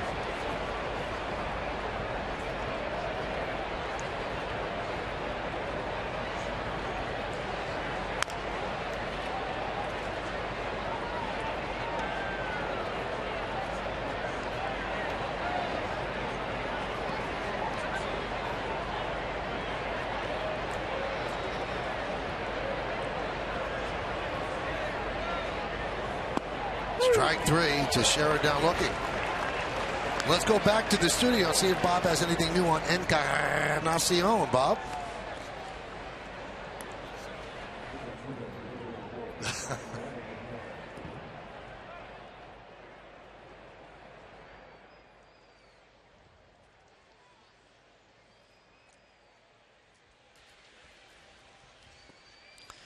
Thank you, Bob. A lot of people thought that was a great signing. They played it out. They waited. Nobody was bidding on Cruz. They knew they had to give up a draft pick, and they got him for $8 million. Well, Cruz had nice numbers in Arlington where the ball flies out of that park. Camden Yards, a great fit. And it makes sense for him. If I'm going to sign a one-year deal, I'm going to sign in a ballpark where I can hit a lot of home runs. Put up some numbers and see what happens next offseason. The 0-2. 1 and 2. Yankees lead 5-0. Top of the fifth.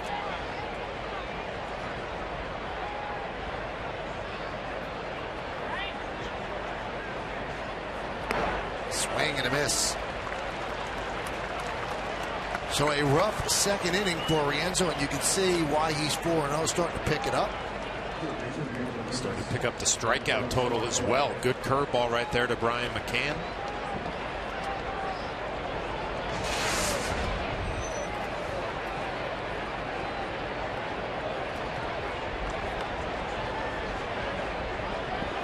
And here is Solarte. 1 for 2 today.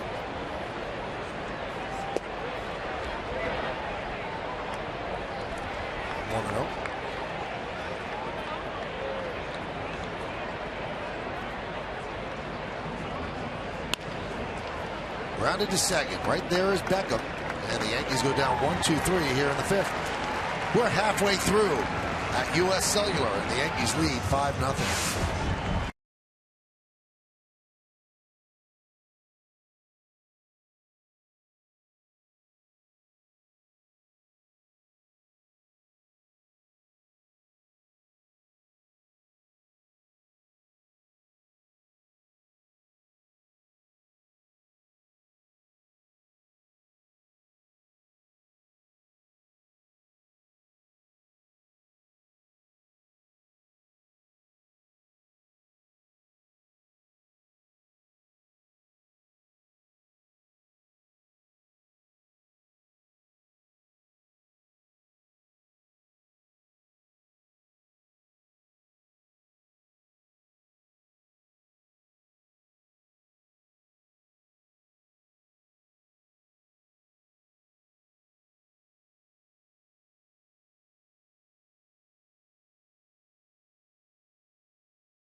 Brought to you by Verizon Fios, making life more entertaining with America's fastest, most reliable internet. That's powerful.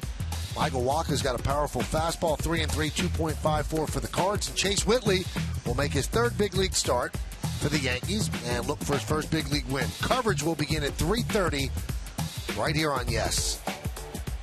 Well, Chase Whitley has done a nice job. Really doesn't give the Yankees a lot of length in his 2 starts. That's why this start from Tanaka is so important, obviously, to try to pick up a win. But rest that bullpen as you look forward to tomorrow afternoon. Alexei Ramirez will lead off against Masahiro Tanaka.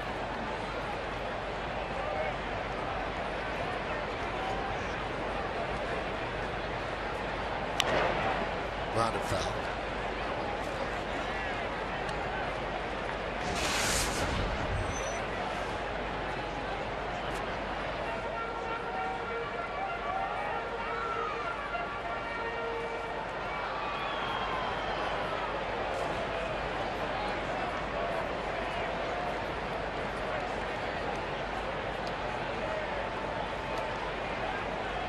The 0-1.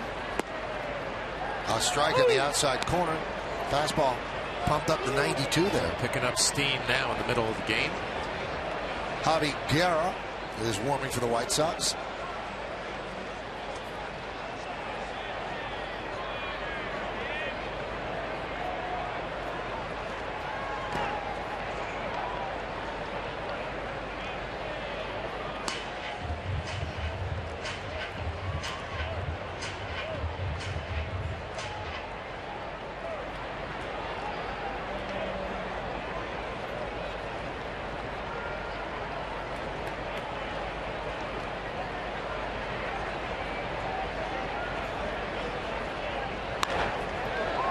Rip foul into the seats. And when you're around scouts, you hear this term all the time, that a pitcher has a max effort delivery. As you watch Tanaka and his delivery, I mean, it is not maximum effort. It's probably about 70, 80%, always under control. Because of that, the delivery, the location of the pitches are excellent.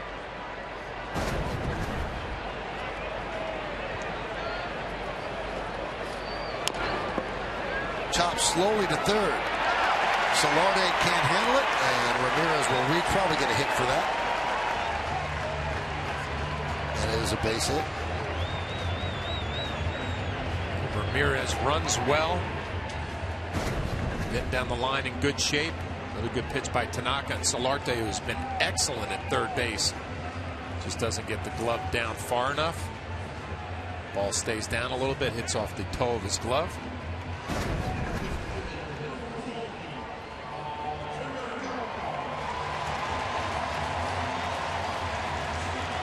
Here's Paul Konerko, first base runner for the White Sox when he was hit by a pitch in the third inning. Sox have 2 hits against Tanaka. We're in the bottom of the 5th. Yankees up 5-0.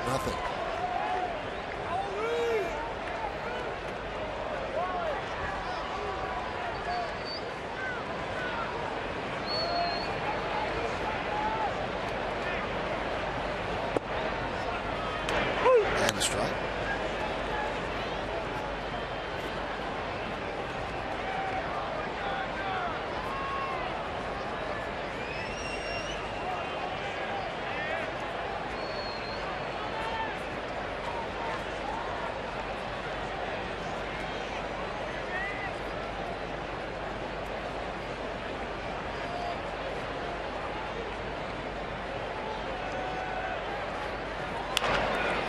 Grounded to short. There's one. And there's two. A 6-4-3 double play. Well, good job by Tanaka pitching to the defense. Something down and away that Konerko's going to hit on the ground. 6-4-3 double play. A little unorthodox in that Brian Roberts is pretty much behind second base, so he does not have any momentum coming towards Derek Jeter. The throw doesn't have a lot on it, but has plenty of time.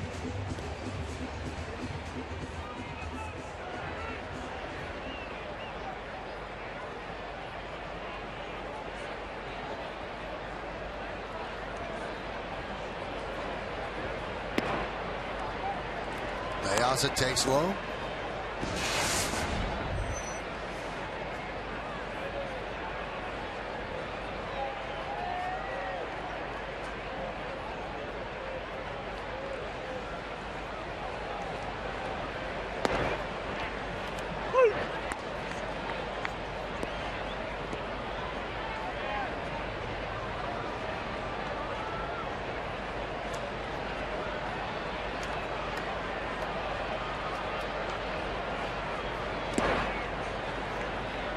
Two and one. Yankees scored 4 runs in the second and 1 in the fourth. Looking to split this 4-game set and looking to split the 6 games here in Chicago. 2-1. 3-1. One thing you notice with Tanaka with a 5-run lead, he does not change his game plan at all. A 2-1 slider to De Aza, who's hitting 177 coming into this game.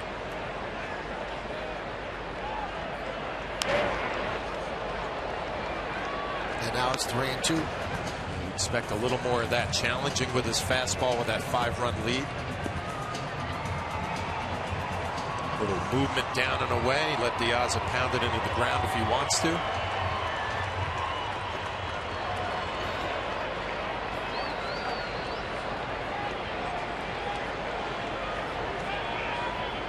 The payoff. They'll do it again.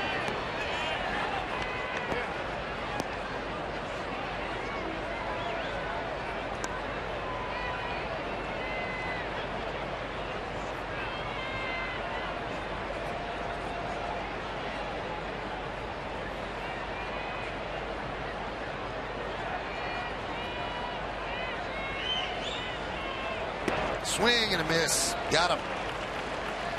And that'll do it here in the 5th. No runs, 1 hit, no errors because of the double play. Nobody left on base. We're going to the 6th. 5-0.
Take a look at today's injury report brought to you by Montefiore Medical Center, Inspired Medicine.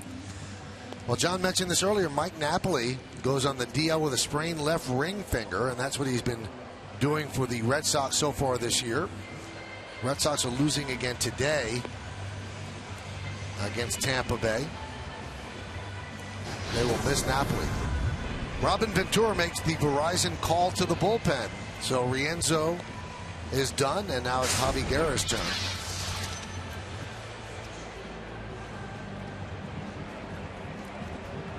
Red Sox are trailing 3-1 at the end of 6, and that's what Guerra's done at AAA Charlotte.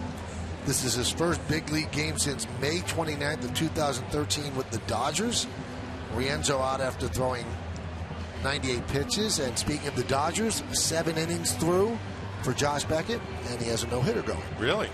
So we'll keep an eye on that for you. I haven't even noticed what kind of a year Josh Beckett's having. He's pitching very well. Yeah. I was talking about that with Al Leiter, who's a friend with Beckett. He said he looks really good. Looks like it's all the way back. Here's Soriano. I'm not sure if the numbers back that up, but he's pitching well.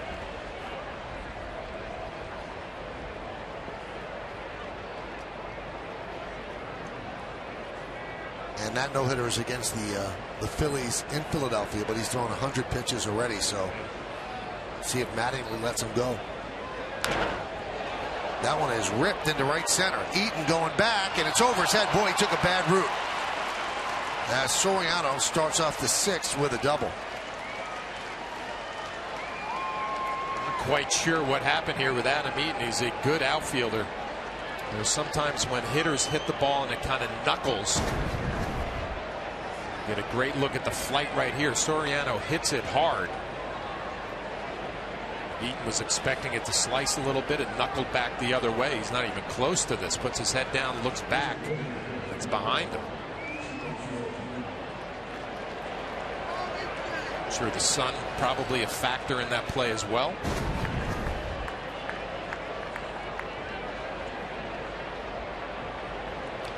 Here's Ichiro, 1 for 2 today. And there's a strike.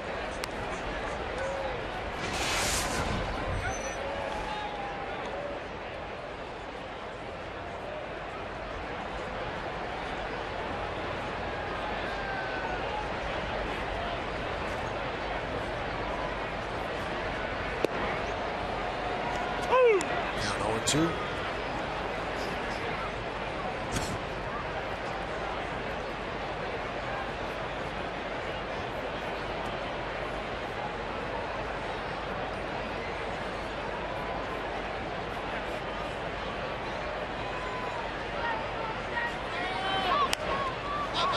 Popped up.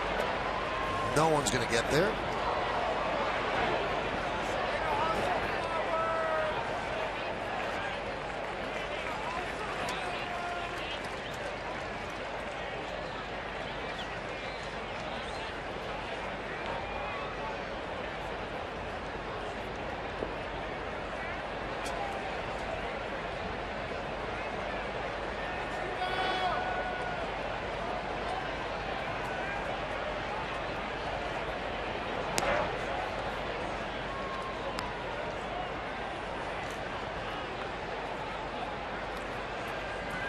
Count 1-2. Ichiro singled and scored in the 2nd, struck out with a runner on 2nd and 2 outs in the 3rd. Yankees have 8 hits, White Sox 2. And Ichiro does his job, moves the runner to 3rd as he makes the first out of the inning. Well, productive at bat from Ichiro, advancing Soriano to 3rd base. More life in the Yankees offensively today than there was yesterday against John Danks.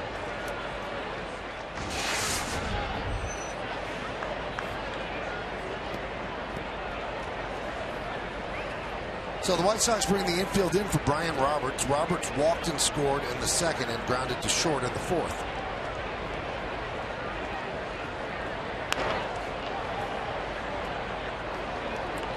Well, they've announced the attendance here at U.S. Cellular, 39,142. It's the 2nd sellout of the season.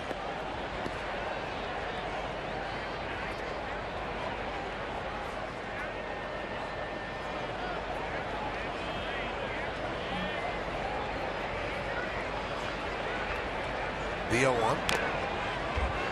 0-2.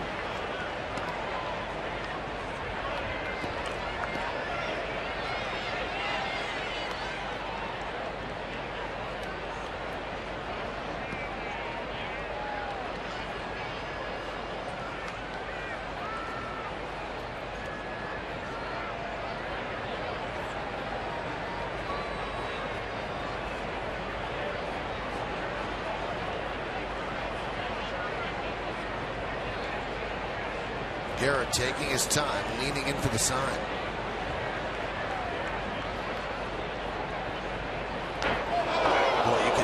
off here. And Flowers even asks if he's okay. So Roberts is going to take first. He's having a tough series, fouling a ball off his right knee. Had x-rays that were negative. Now Joe Girardi looking on. As this one catches him square in the back, maybe the back of the shoulder. Fastball up and in. He turns. Back of that right shoulder.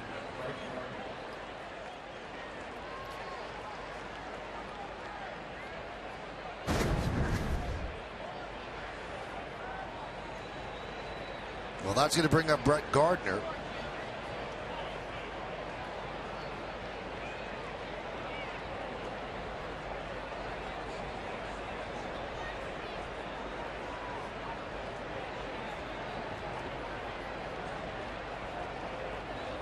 They back up halfway. It's going to be tough to turn two with Gardner. Count 1-0. So in at the corners and halfway at short and second.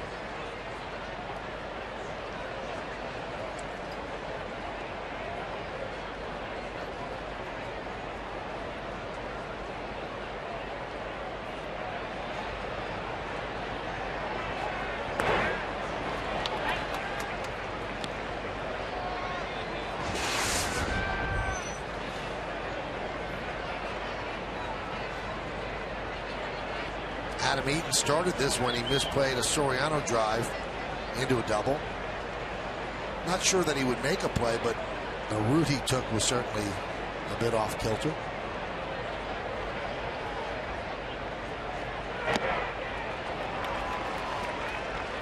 Count 1-2.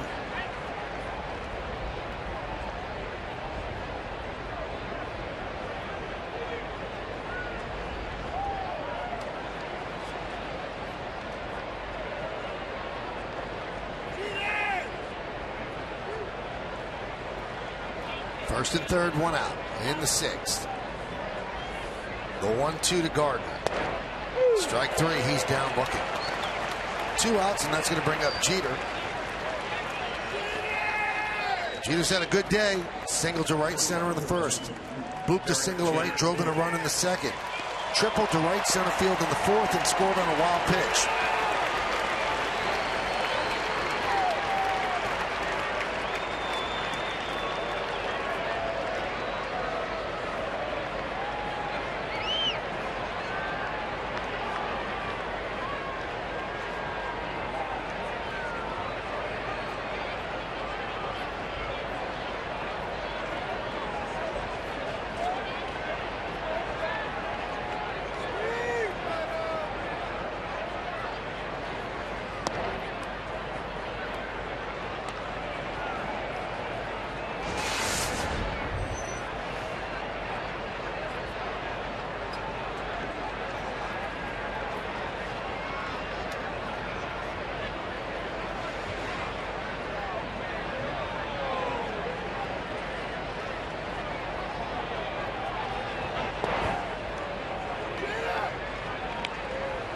Josh Beckett has now gone through the eighth with a no-hitter.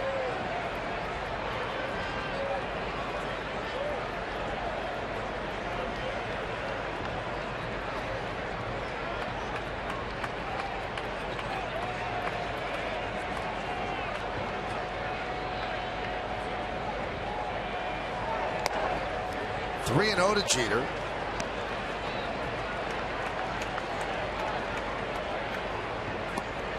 Have to believe Derek will get the green light 3-0 if he wants to hit. Salisbury looking on from the on-deck circle, having a big day already.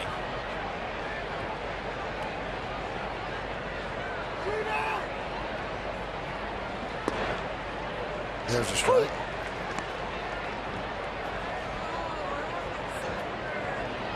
We talked a lot about Derek wearing out the other side of the field. Take a shot right here, 3-1 to try to pull something. I believe Flowers behind the plate has been sick of watching him go the other way. We'll see if they pitch him in. They do. Up the middle and through for a base hit. Soriano scores. Jeter's 4 for 4 and the Yankees lead 6-0. Let's get a Josh Beckett update. We'll throw it back to the studio on Bob Lorenz.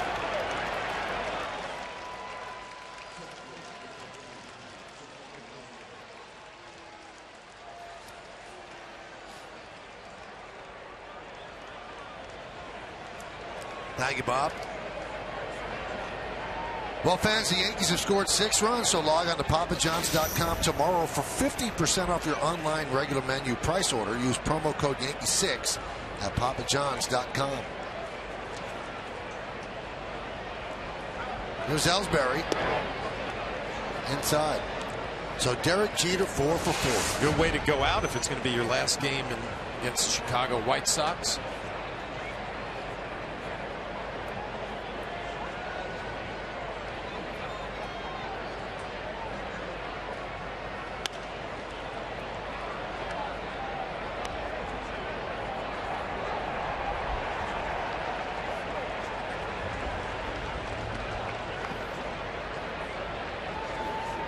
Last 4-hit game, 2012 in August 20th.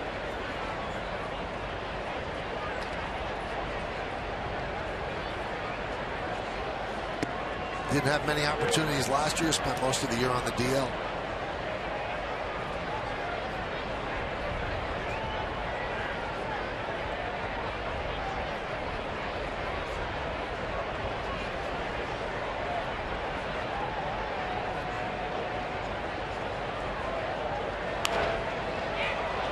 Fly ball shallow center, and Eaton makes the play for the final out. But the Yankees get a run on 2 hits, no errors, and 2 men left on base. We go to the bottom of the 6th, 6-0 Yankees.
Well, fans, follow every Yankees game with MLB.com at bat on your favorite mobile phone or tablet. Get live look-ins, instant replay, score, stats, audio, the free MLB.tv game of the day, and more.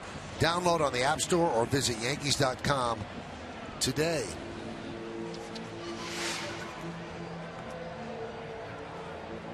We go to the bottom of the 6th inning, and Derek Jeter checks things out with Brian Roberts. Scardy also asking him if he's all right after being hit in the shoulder. That one is ripped to left field, and Gardner has it over his head and up against the wall. And that's a double for Flowers.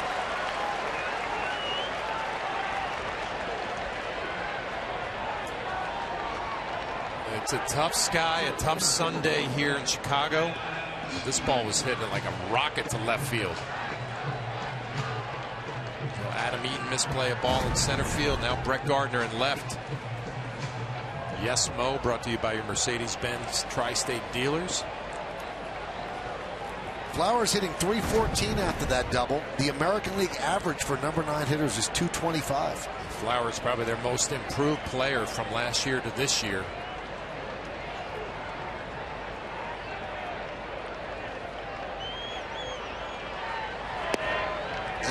takes low.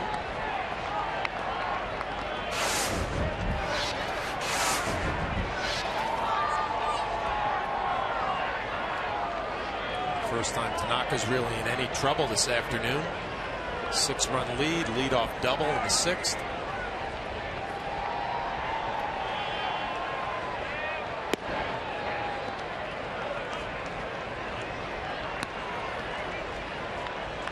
That double by Flowers gives the White Sox their first man in scoring position.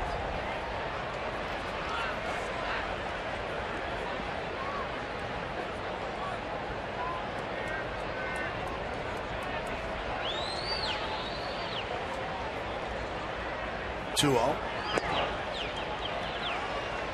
3-0. Tanaka not giving in, going off speed on a 2-0 count.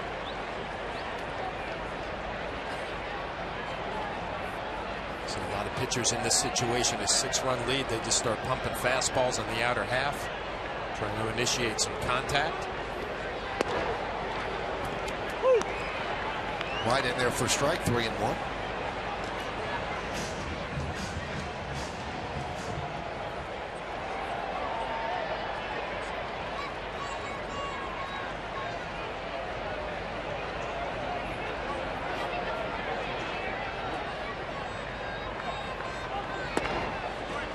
Count 3-2.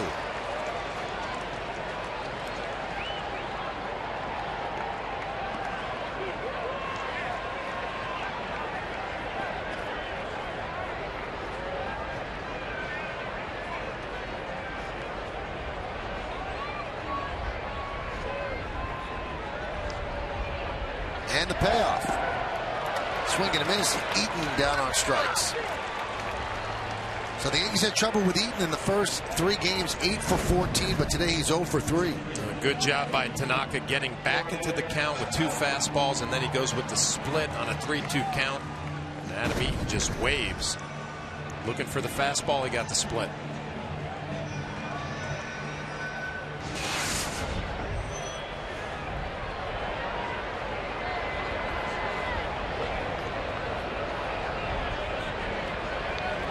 Here's Gordon Beckham, 0 for 2 today.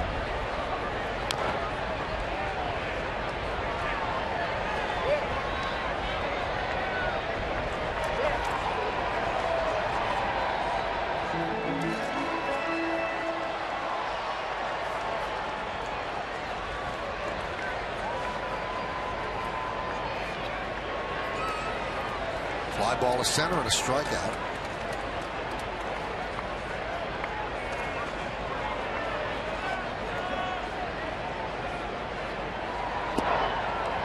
Did he go? No, he did not.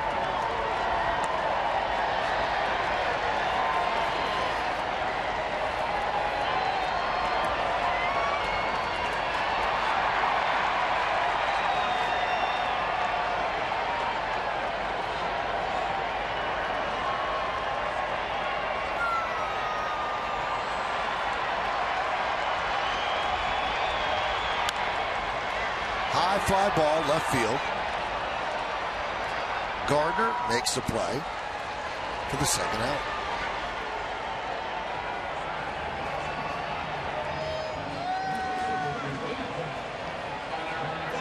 This copyrighted telecast is presented by authority of the New York Yankees and may not be reproduced or retransmitted in any form.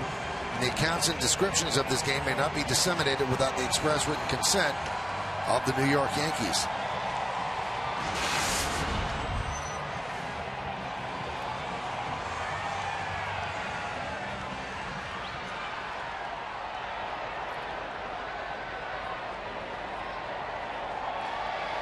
Here's Connor Gillespie.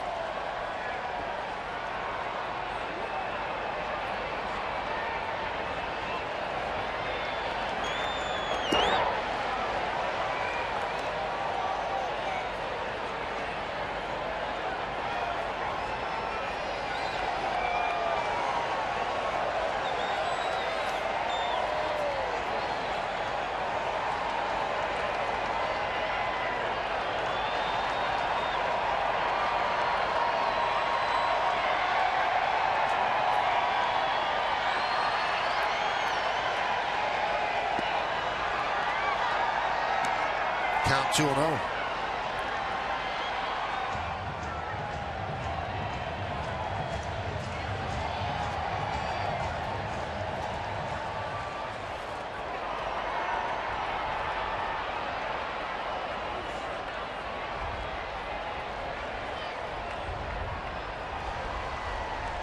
Gillespie's 1 for 2. Pop to short, single to left. Runner at second, 2 out. 6-0 Yankees.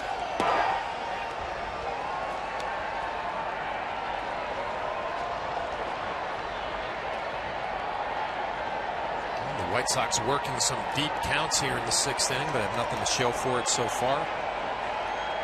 90 pitches for Tanaka. He threw 88 his last outing against the Cubs. And a strike.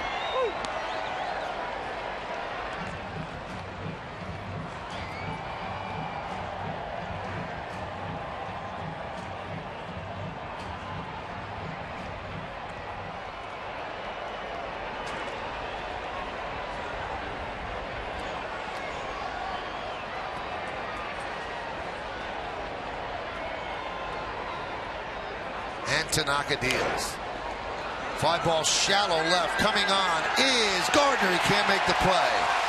Here comes Flowers. He'll score. It's a bloop RBI single for Gillespie. And the White Sox are on the board. They trail 6-1.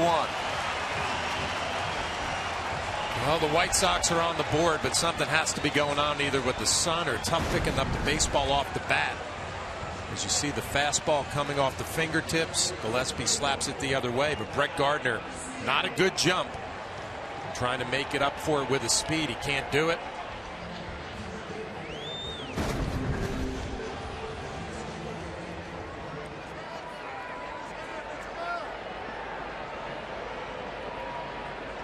Here's Viciedo.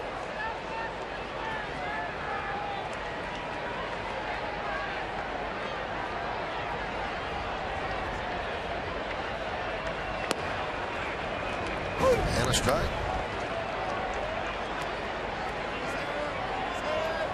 Not happy with himself.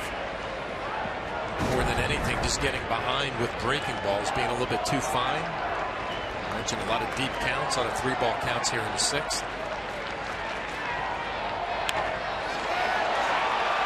Rip foul.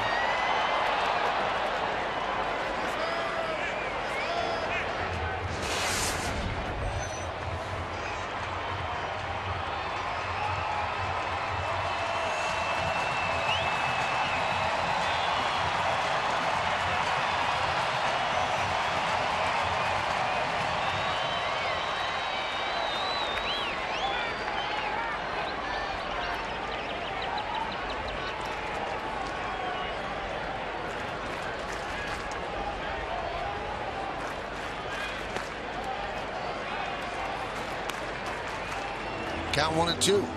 Viciedo struck out in the 2nd, fouled out to the catcher Brian McCann in the 4th.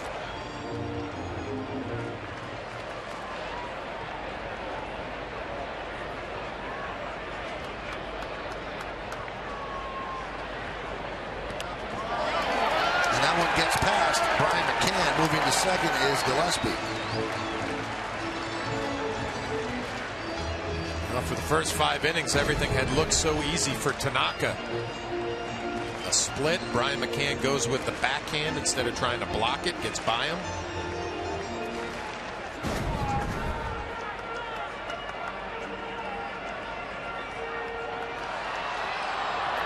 Jeter talks with Tanaka, settle him down.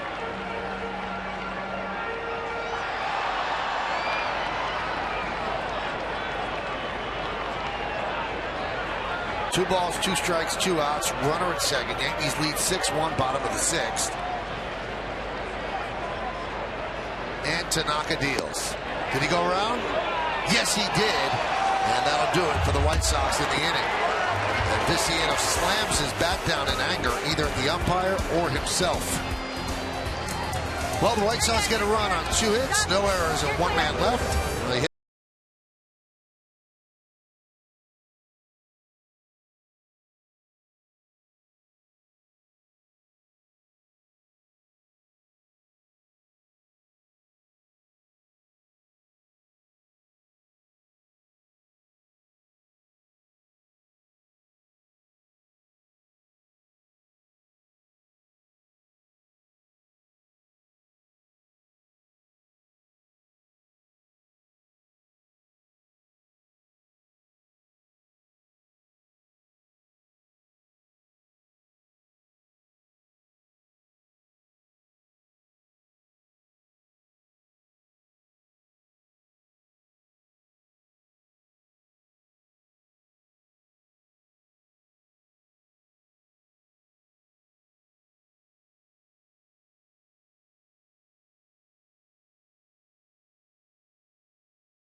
128 pitches. I guess that's making it all the way back with an exclamation point right there. No hitter, 128 pitches. Cadillac scoreboard 6-1 as we go to the 7th.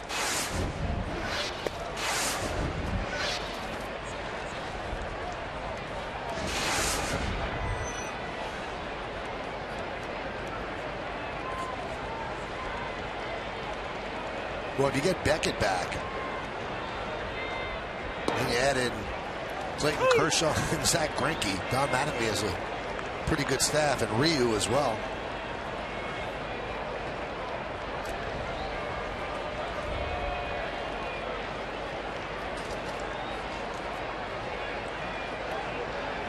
Teixeira loops one into left center field. De Aza is there. He'll put it away for the first out.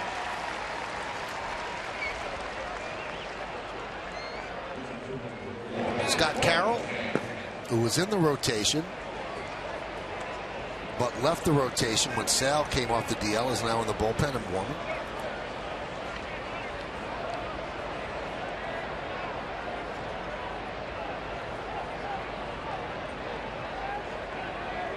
Here's Brian McCann, 0 for 3.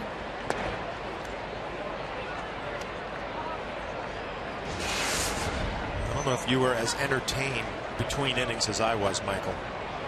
I was bemused. Let's see if that got McCann. Yeah, it did. Well, they actually have an announcer race here at U.S. Cellular, or likenesses of the announcers, the 2 TV and the 2 radio announcers. And that's Steve Stone with the dark hair and Hawk Harrelson with the white hair. And Stone ended up winning, although they were jostling there for a moment. And Ed Farmer and Darren Jackson, they finished 3rd and 4th. The Hawk Harrelson likeness, though, is just... It really is. Perfect. Yeah, perfect. I was on my computer this morning looking at the starting pitcher and some of his highlights, and all you hear on the computer is, "He gone, he gone," from Hawk. There's Hawk. 30th season here as the White Sox broadcaster. He was a GM here for a while. Yep. As the GM, he fired Tony La Russa. Probably not his finest moment. No announcer races at the stadium. I mean, they might try to run us out of town, but there's no announcer races. I want to go on the record that if our likenesses were running against each other, right, I wouldn't be bumping you like Hawk was doing to Steve Stone. Thank you. And if you had all the Yankee announcers, it would be a marathon. It would be a full field. You would definitely have the tallest likeness of all of us. Probably the biggest head, too. Is that where you're going? I didn't want to go there. But that's where you're hinting. I'm fine with that.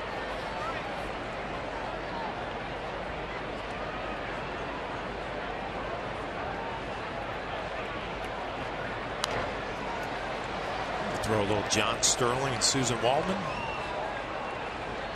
Well, Susan, I'm going to win this race tonight. It'll be a 2-1.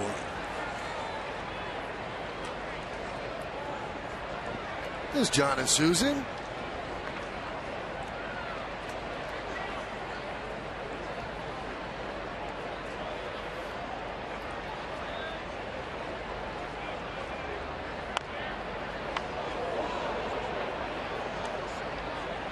The Al Leiter one would win all the time because he'd be totally over-caffeinated.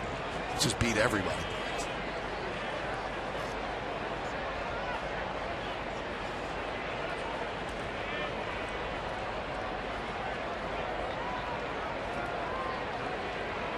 Yankees lead 6-1 here in the 7th in Chicago.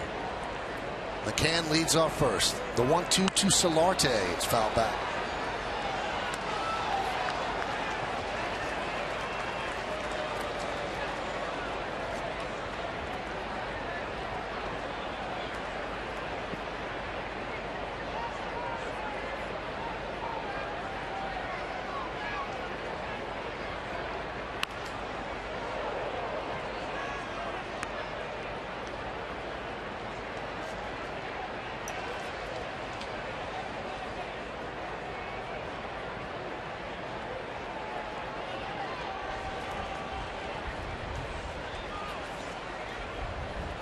This will be the 8th pitch of the at-bat.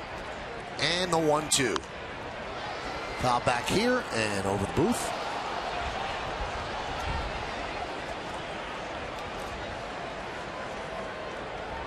Well, Solarte battling pitch after pitch, fastball up. So one thing I've noticed, he likes the fastball up in the zone.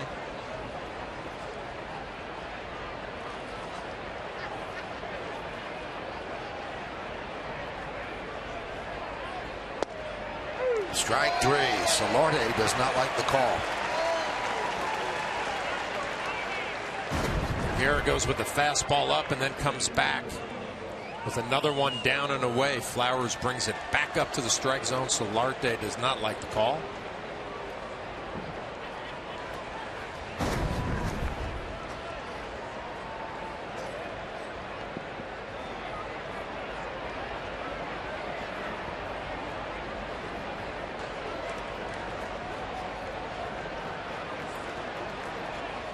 Soriano fouls away. Soriano 2 doubles today. Also a fly ball to right, so he's 2 for 3.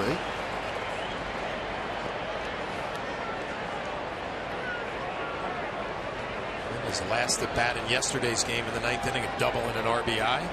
Starting to heat up a little bit after a slow stretch.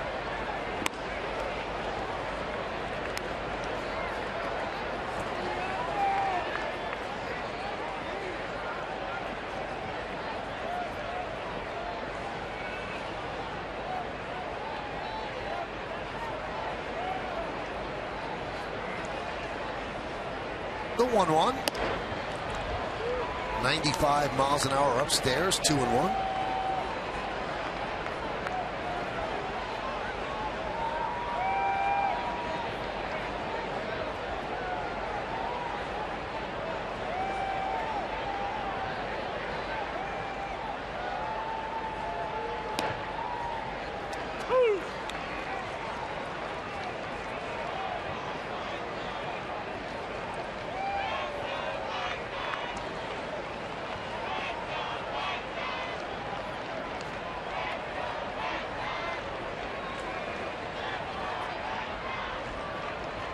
Two balls, 2 strikes, 2 outs. Pitch.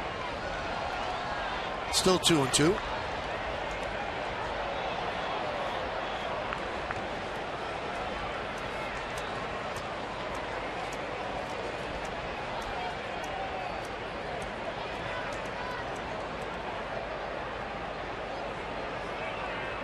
They play Soriano to pull the entire right side of the infield open as Dunn holds McCann.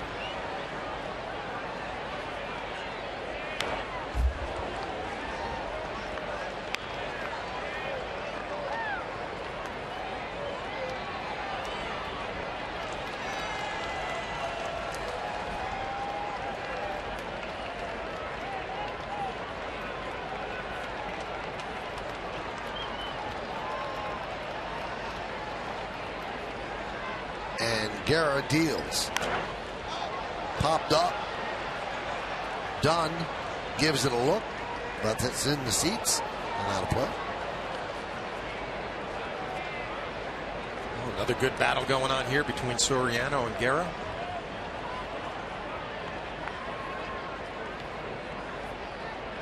Eight fouls by the last 2 hitters.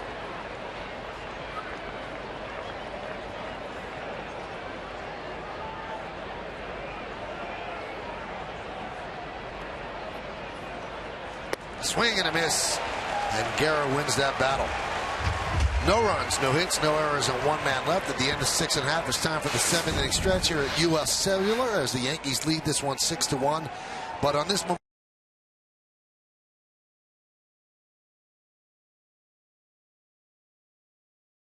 the singing of God Bless America is performed in support of our country and our men and women stationed overseas.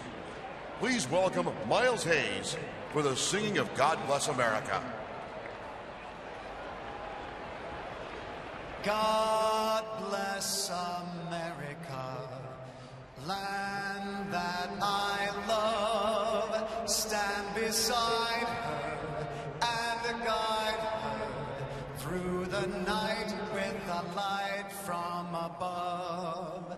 From the mountains to the prairies, to the oceans, wide with foam. God bless America, my home, sweet home. God bless America, my home, sweet home.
'78, and Bill Stoneman did it that day. Time for the game summary as we go to the bottom of the 7th, and the game summary brought to you by your local Nissan dealer. After the Yankees scored 4 in the second, they have never looked back. They lead 6-1, 6-9-0, leading 1-4-1. Tanaka has given them 6 innings so far, 4 hits, 1 run, has not walked the batter, struck out 6. Jeter, 4 for 4, his 45th career 4-hit game. A triple, 2 ribbies, and a run scored, and Brett Gardner started the scoring with a 2-run single in the second. So Tanaka looking to pick up his 7th victory, and Derek Jeter keeps notching hits, 4 more hits.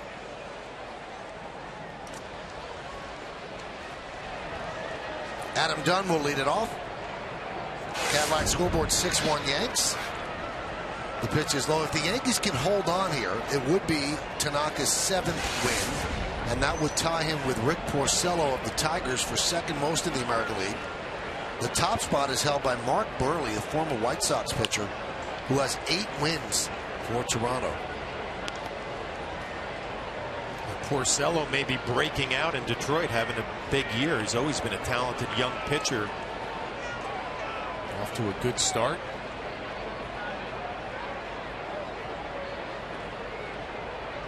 This transition for Tanaka has just been so seamless.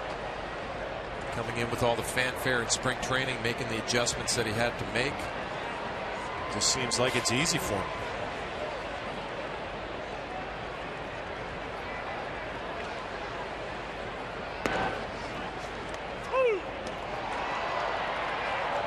Pitches now for Tanaka. Season high of 114 2 starts ago against the New York Mets.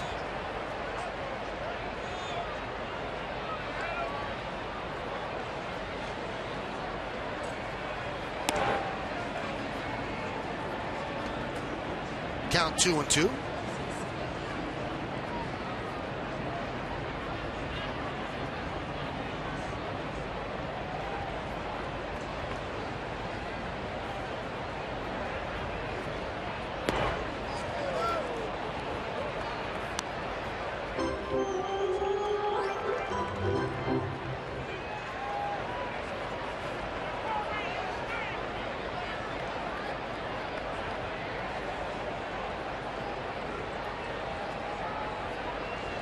Here's the 3-2.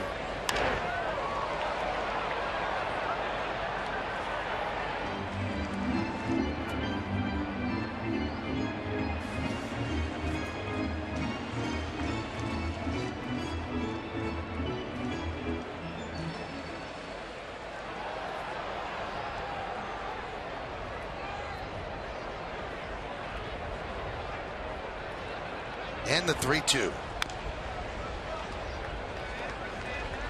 Did you see the stat today, John, that Adam Dunn swings at the fewest percentage of pitches out of the strike zone of anybody in the American League? Really? Yeah. Surprising. For a guy that strikes out that much, so he must strike out on balls in the zone. I think 13% of the pitches he swings at are out of the strike zone. 3-2. That's out of the strike zone, and he walks.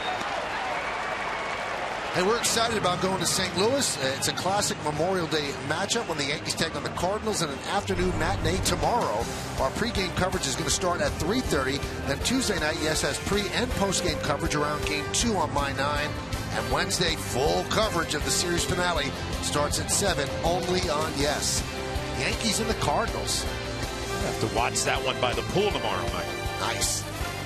Ken Singleton already doing some legwork in St. Louis. He was talking with Bob Gibson in the hotel today, so he's ready. Doing all the prep work for you.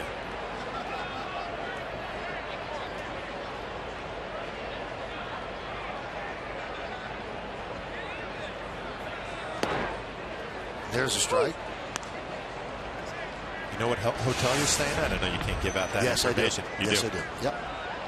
Does it have a good view of the stadium? I have no idea where. I mean, I know the hotel. I have no idea how close it is or the proximity of the ballpark, to the ballpark.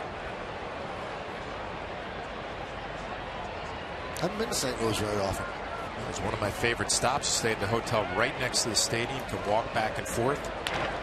Grounded up the middle and through for a base hit for Ramirez. First and second, nobody out here in the 7th. Well, Ramirez continues his hot hitting here at home in Chicago. It's like a slider out over the plate, hits it off the end of the bat. Just flips it right back up the middle.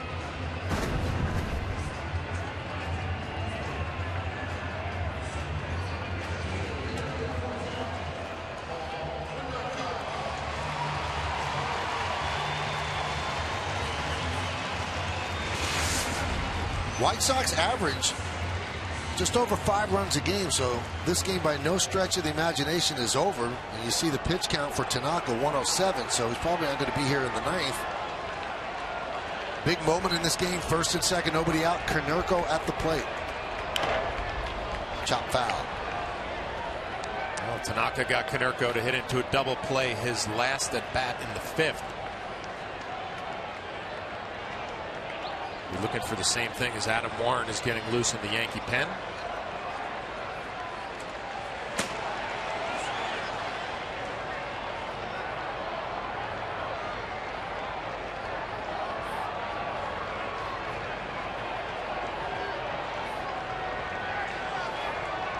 The 0-1.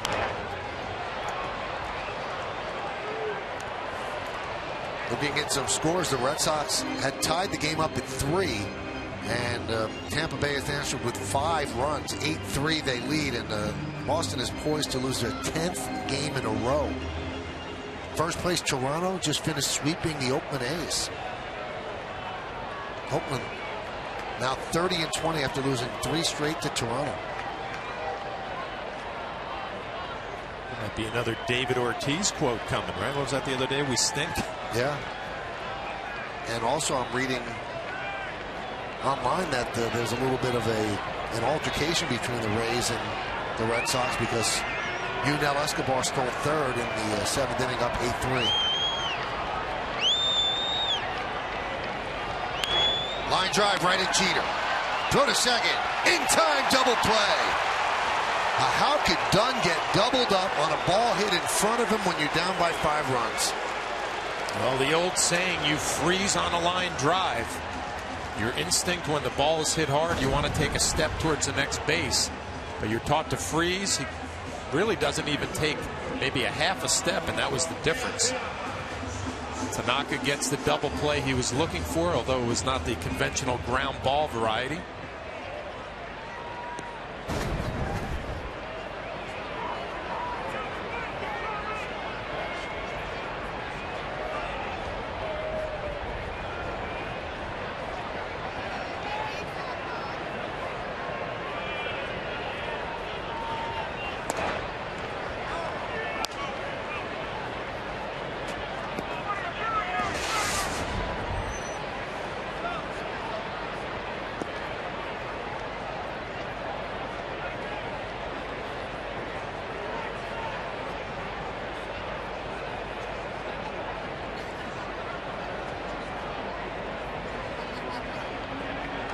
The 1-0 to De Aza, fouled away.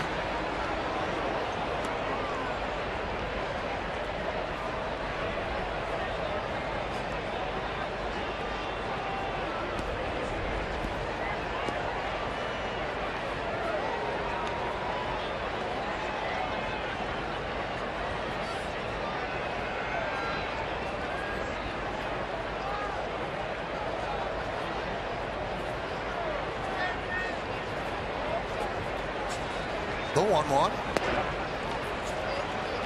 1-2. 93 mile an hour He's fastball. emptying the tank now, probably knowing this is his last hitter. A little extra on the fastball at 93. Has been pitching probably around 89, 90, 91 the whole afternoon.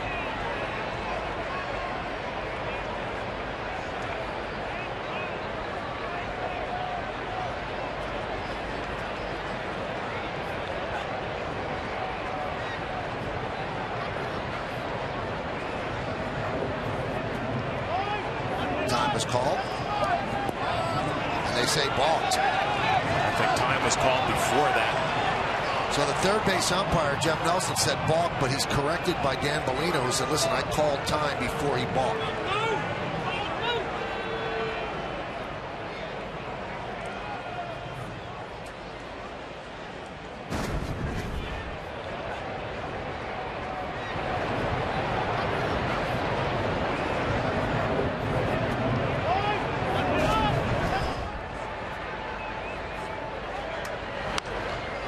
Away. 94 now. Trying to sneak a fastball by De Aza. It does tell you something about him, John, because early on his fastball was sitting at 88, 89. And early on it looked like he was pitching at about 70, 75%, just kind of going through the motions, nice and easy, locating, not trying to overpower hitters.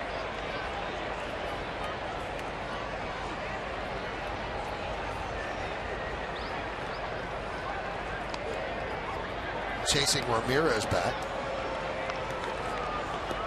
2 more hits for Ramirez in this game.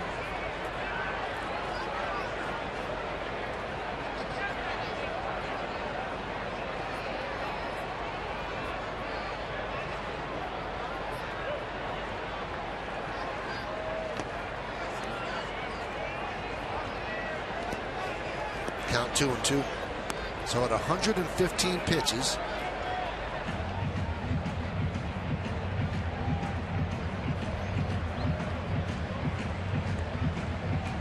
Will be a new season high for Tanaka. His next start, he'll have an extra day because of the off day on Thursday, and Girardi does take that into account.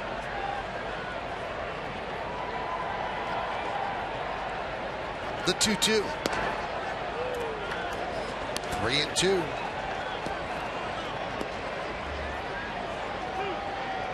So before today, his high was 114. He averages 105 pitches a game, and he's at 116 right now.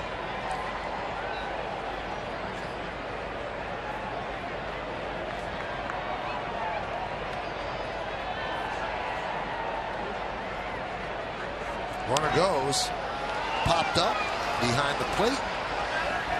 McCann gives it a look. It's in the seats.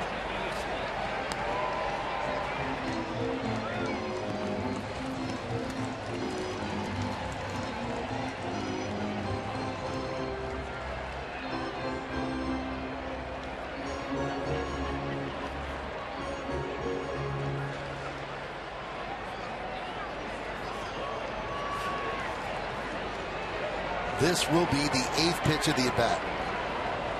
Bottom of the 7th inning, Yankees up 6-1, runner on first, 2 outs, 3-2 count on De Aza.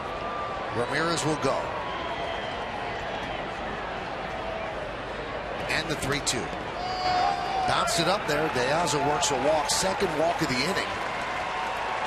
And that's going to do it for Tanaka. 118 pitches in, first and second, 2 outs. And Joe Girardi is going to go to the bullpen. So he'll signal for a right-hander. Tanaka turns it over to the pen as they try to nail down his 7th victory.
And those were the thrilling moments of the game, brought to you by Pepsi. All of that adds up to 6-1 Yankees. We're in the bottom of the 7th. And the Yankees go to Adam Warren with runners on first and second, 2 outs. And you could tell Tanaka was running out of gas. The guy had 8 walks coming into this game. 8 walks coming into the inning. And then he walks 2 in the inning. Now, the 118 pitches that he threw, the most by a Yankee since July 3rd of last year when CeCe threw 121 at Minnesota. You might say, well, why was Girardi stretching him? The day off, John. And also, tomorrow they have Chase Whitley going, who has not been able to get out of the 5th inning in his starts. He hasn't pitched poorly, but he's not stretched out that much. So, trying to save the innings in the bullpen. And Joe Girardi knowing he's going to have to get some outs out of the bullpen tomorrow afternoon in St. Louis. Tyler Flowers pops it up. And that makes the seats out of play. What a weapon Adam Warren has been out of the bullpen for the Yankees. An inning and 2/3 scoreless on Friday night.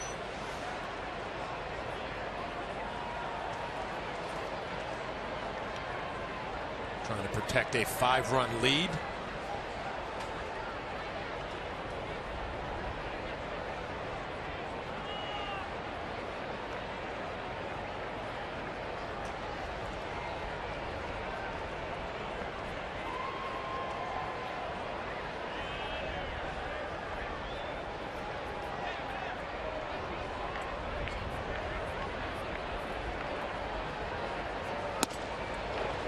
.95 miles an hour right by Flowers. It's really the difference since he's made that transition to the bullpen. The velocity has increased significantly now at 95, throwing it right by Flowers.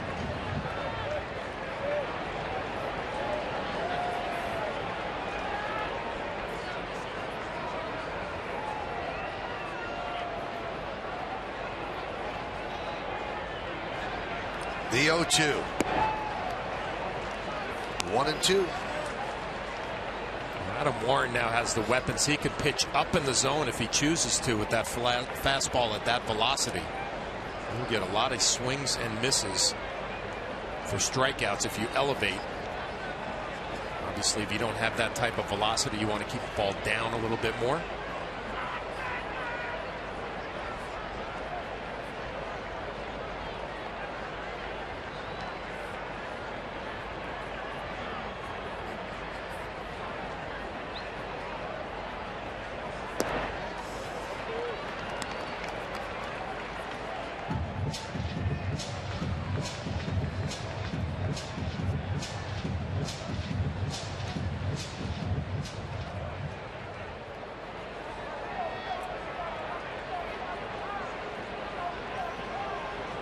Two balls, 2 strikes, 2 outs, 2 on. Bottom of the 7th. The Yankees up by 5, 6-1.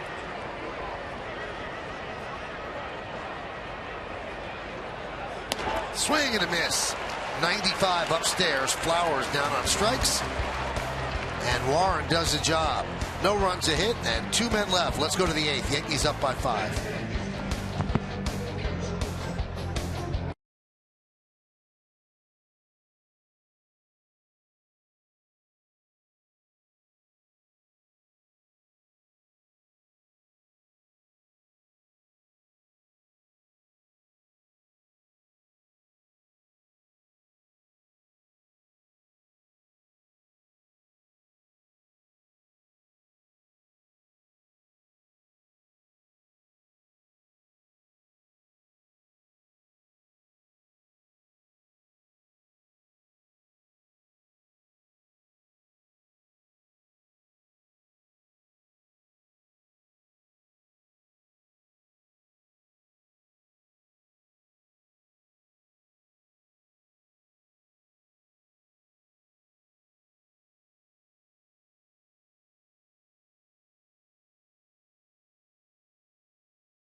Well, the T-Mobile game changer, Tanaka and his strikeouts. He had 6 of them on the afternoon.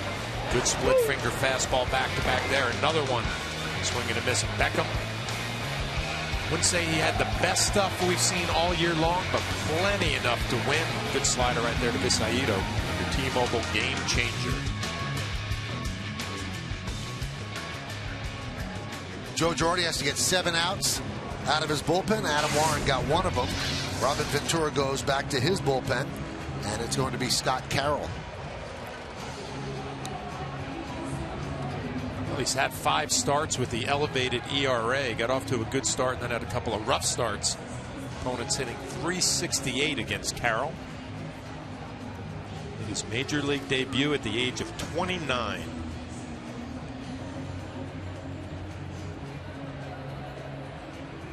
Hyundai scoreboard, Yankees 6 and the White Sox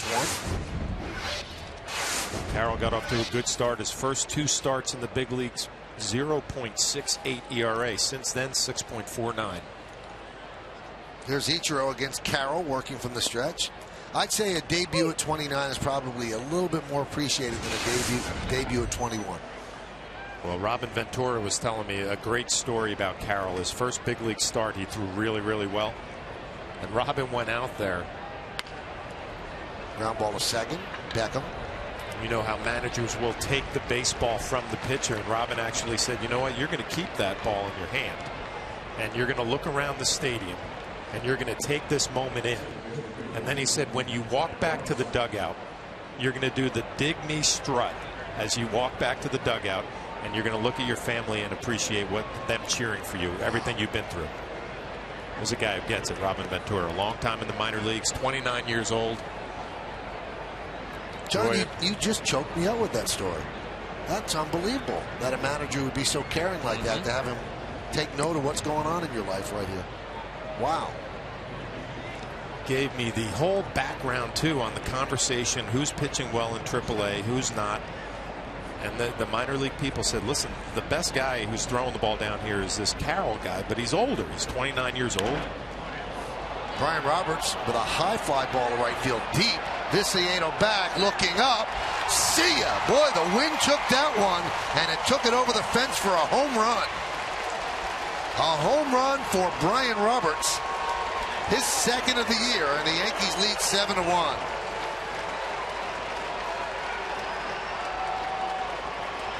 So Carroll's 29 in the minor leagues. And Robin Ventura said, you know what, give me the guy who's throwing the ball the best. I don't care how old he is. I don't care if he's been a career minor leaguer. Bring him up here and see what he can do. Give him a shot. And sure enough, he pitched well his first couple of starts. He struggled a little bit. Just gave up a home run to Brian Roberts right there, his second of the season.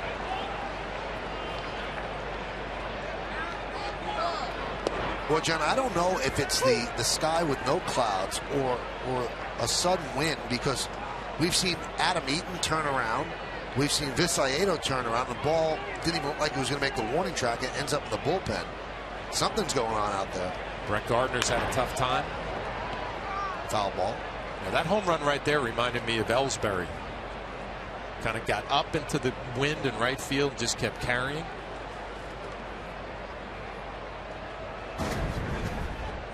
Another look at the swing. Had that good sound to it.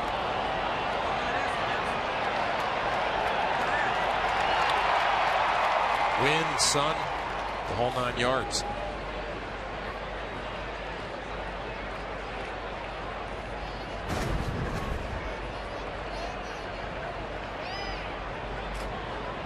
So Roberts, who got plunked his last time up, kind of plunks the White Sox there.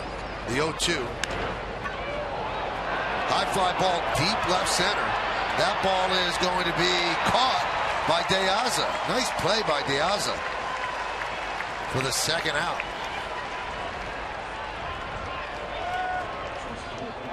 Now that's going to bring up Derek Jeter now in what could be his last at bat here in Chicago.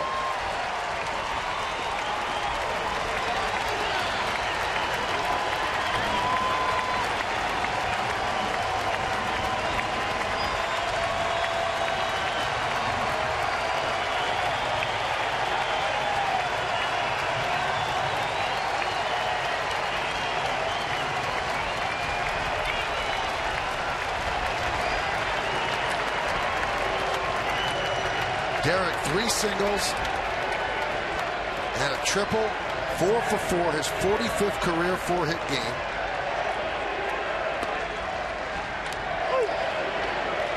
You wonder if this is a special moment for Scott Carroll as well. Absolutely. Jersey City in the house. Jack Curry will like that.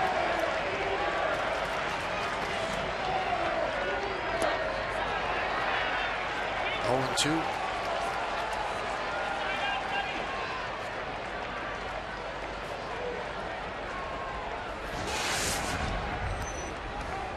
Four hits, has his average up to 277. And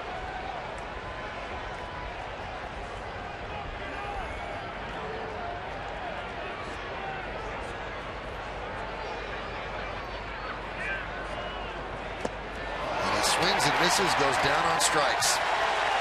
And he gets a big ovation from the crowd.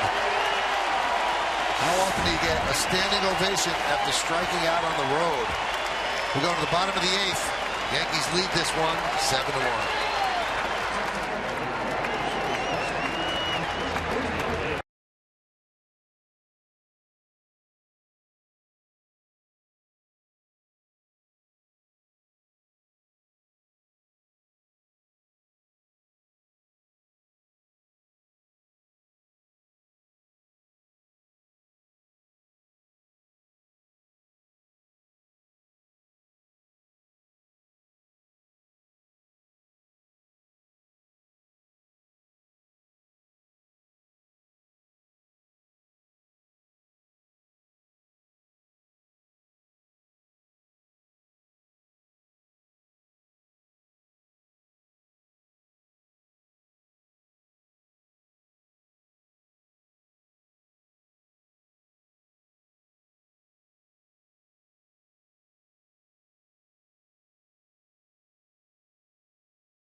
Of the game, tweet your photo to @YesNetwork using hashtag YesFanPhoto for a chance to be shown in an upcoming game broadcast brought to you by AT&T.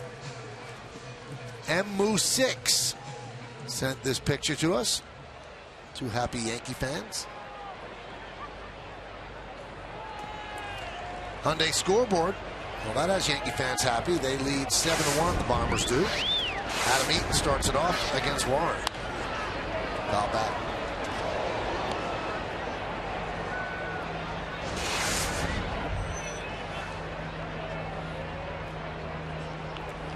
Eaton 0 for 3 today. Yankees lead 7-1. They split the 2 games at Wrigley, looking to split the 4 games here at U.S. Cellular.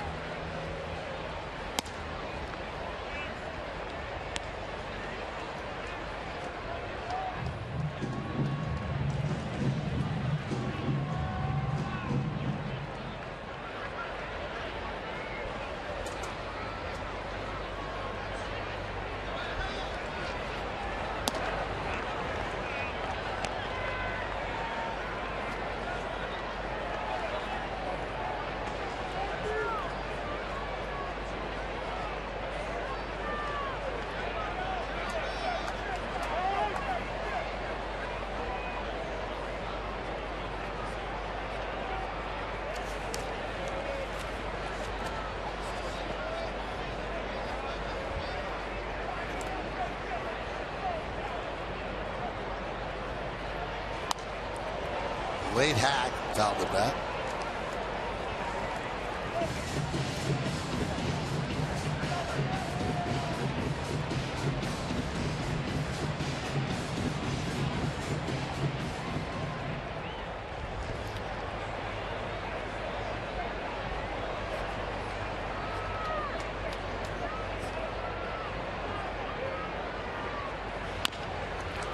Chop to Jeter, charges, fields, fires, and they get eaten.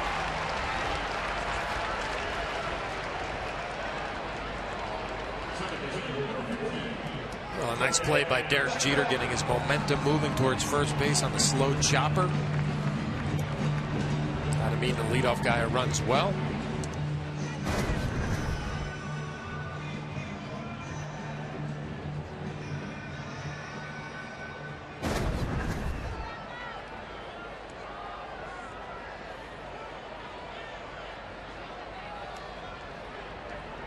Here's Gordon Beckham. And a strike.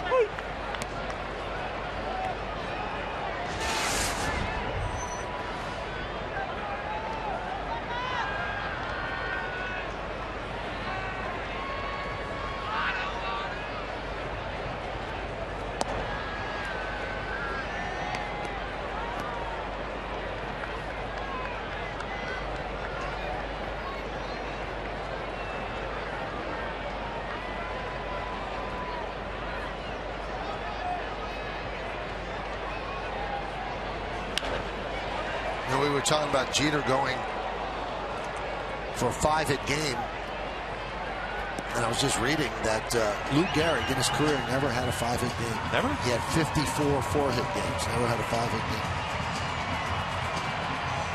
game. Jeter's done it before. Last time he did it was actually here at U.S. Cellular.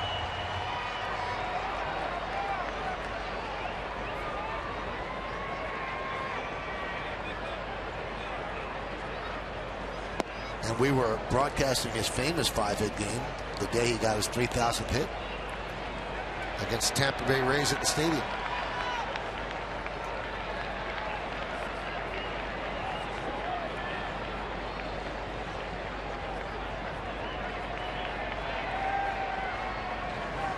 That entire day still has a Disney movie feel to it. Just getting better and better. You thought the 3,000 hit being the home run would have been the highlight. Then he gets a hit to put the Yankees ahead late. He's done okay, the kid from Kalamazoo. The 3-2 served into right field. It's a base hit. So Beckham, his first hit of the afternoon. Why don't we go back to that July afternoon, John? David Price, curveball, hit number 3,000.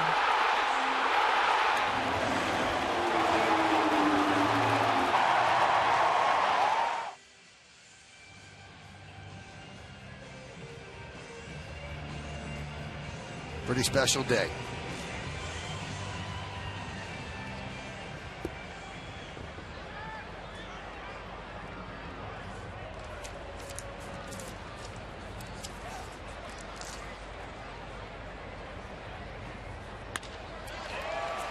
Line drive into center.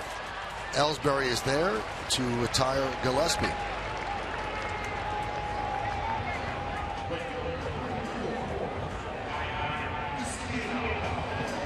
Also, if you're looking to update, with his 4 hits today, Derek Jeter now has 3,362 hits.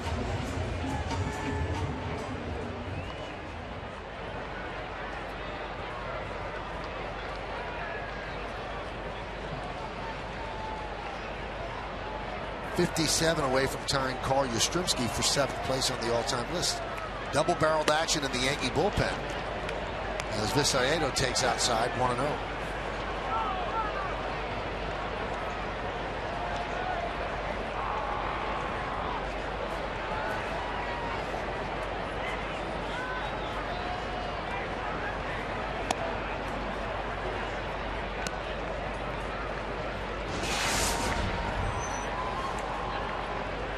You know, that 5-hit game that Jeter had here in 2011, John? I don't know if you remember. The Yankees led 13-1, and A.J. Burnett could not get through the 5th inning to get the win.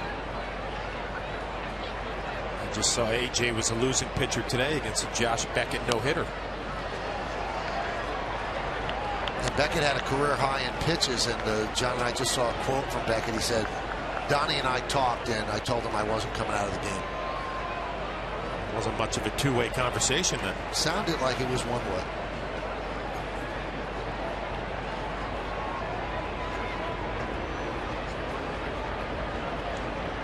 The 2-1. There's a strike.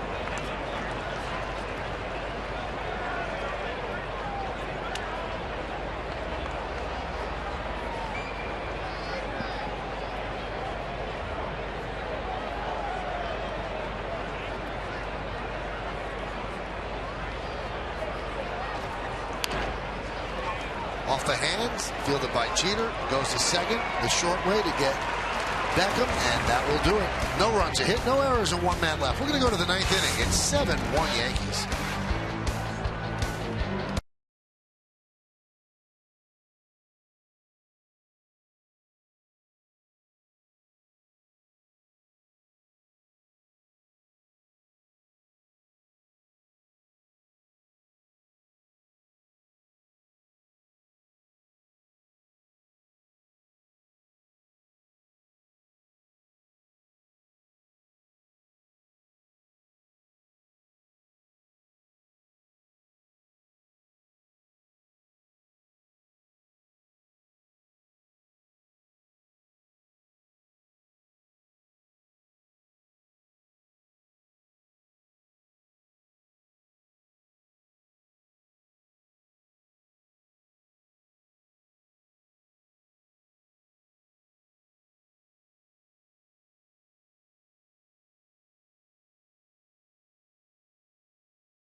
Baseball on Yes is brought to you in part by your tri-state area Volkswagen dealers. Visit VWDealer.com. By Jeep. Visit Jeep.com to learn more. And by your Tri-Honda dealers. Hurry to your local Tri-Honda dealer for great deals on the 2014 models.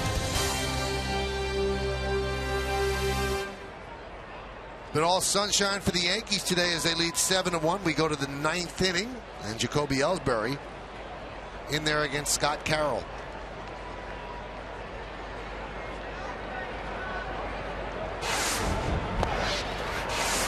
Rienzo started. Looks like he's going to pick up the loss in this one. His first loss. Started off 4-0. That'll be the team's first loss with him starting. They had won all 6 games that he started.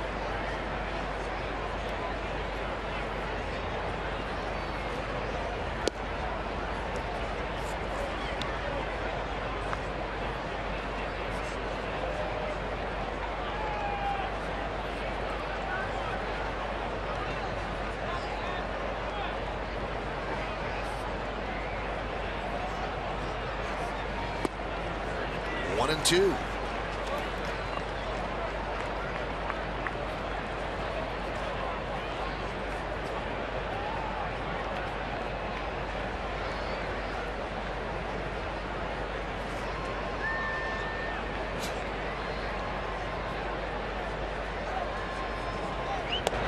Strike 3, Ellsbury down looking. He does not agree with that call.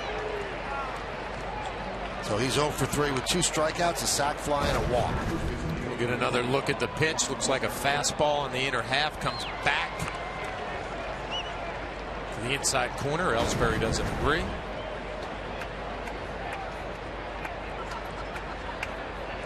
Here's Mark Teixeira. He is looking for his first hit.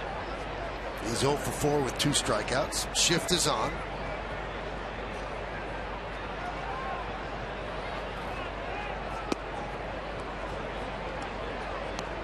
Count 1-0. The Yankees going to travel to St. Louis after the game. The Cleveland Indians come in here to Chicago.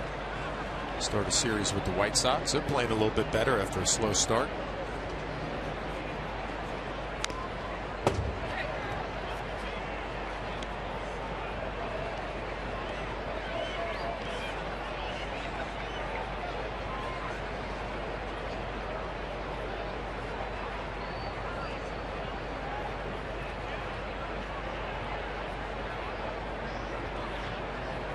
Here's a weird statistical oddity. I guess weird and oddity shouldn't be in the same sense, but the Yankees have 7 runs in this game, and they're 3, 4, and 5 hitters. Supposed to do the most damage. They're 0 for 10.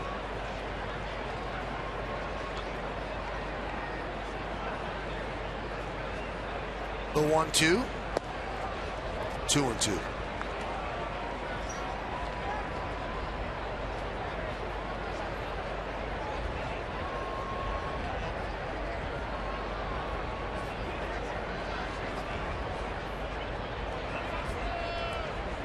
And the 2-2 pitch. 3-2.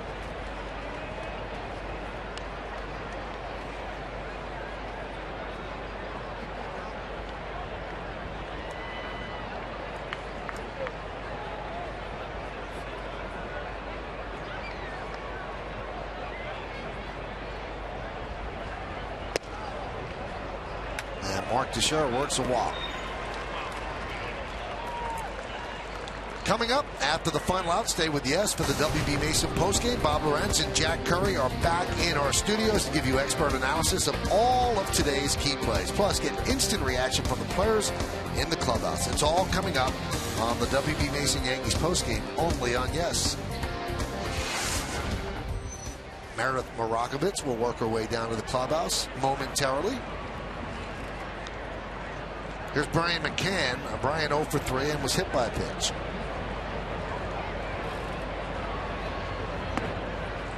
Strike.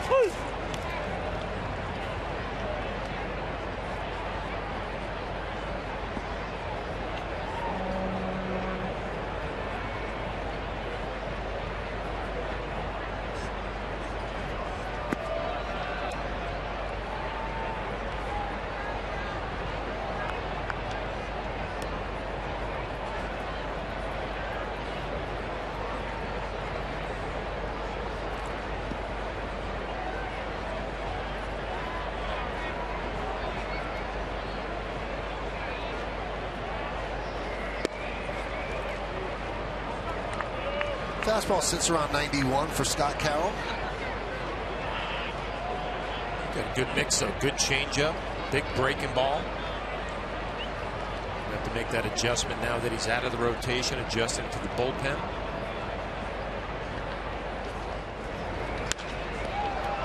High fly ball, left center. And the left fielder De Aza calls and makes the catch. 2 outs.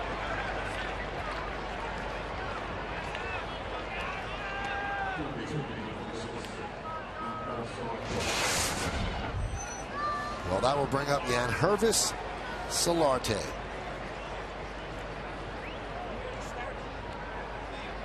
Yangervis with a hit today, an infield single. A weird hop off the glove of Beckham. He scored in the 2nd inning. Struck out looking in the 3rd, grounded to second in the 5th, and struck out looking in the 7th.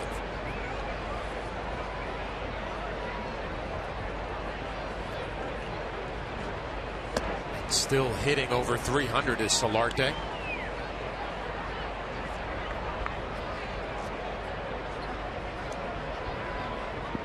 Surprised a bunch of people with his solid play early on when he got some playing time and hasn't looked back.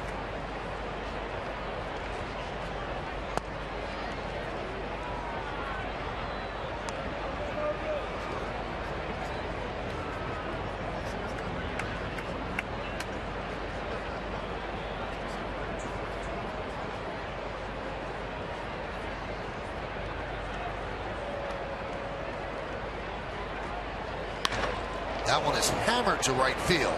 But right there is Viscayedo to put it away for the final out of the night. No runs, no hits, no errors, with 1 man left. Last licks coming up for the Sox.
Of the game. Well, Derek Jeter responsible for the Land Rover drives of the game. The first pitch he saw today was drilled into right field for a base hit. Then he scoops one to right. That's going to be a base hit and RBI in the 2nd. Move forward to the 4th inning. A slider out over the plate. Right center field, just out of the reach of Adam Eaton. A triple, and then he finishes off his last game here in Chicago, you would assume, with his 4th hit in the afternoon. Those are your Land Rover drives of the game. Well, the Yankees now will go to Matt Daly to try to close this out.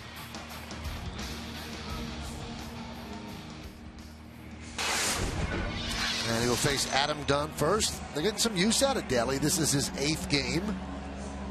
Got some big outs against the Cubs. So the guy who was the last player to ever replace Mariano Rivera is now trying to close a game for the Yankees. Not a save situation, but I'm trying to tie it all together, John. I see what you're doing. Daly, a couple of outs yesterday. Another appearance this afternoon. Count 1-0.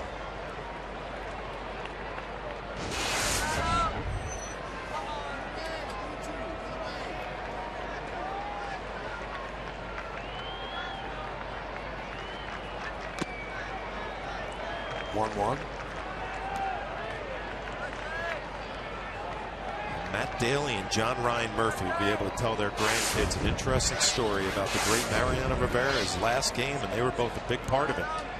Daly coming in after Mariano and John Ryan Murphy catching that last appearance. And Daly had the presence of mind not to come on the field from the bullpen until Mariano had walked into the dugout. And he also was gently reminded by Mike Harkey, then the bullpen coach, better stay here.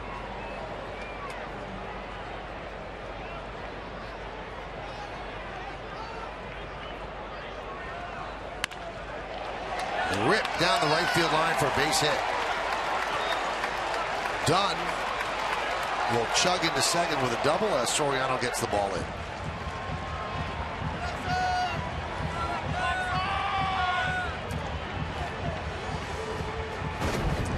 Well, Daly quickly got ahead, just couldn't finish Adam Dunn with that slider. Gets the bat head out.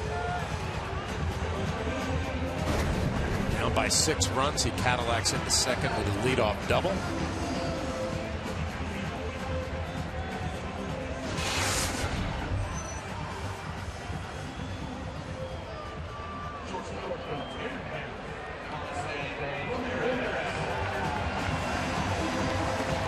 Here's Alexi Ramirez, 2 more hits at home, 2 for 3 today.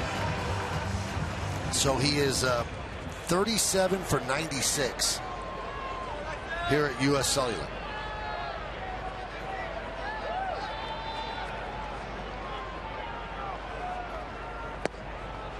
And a strike.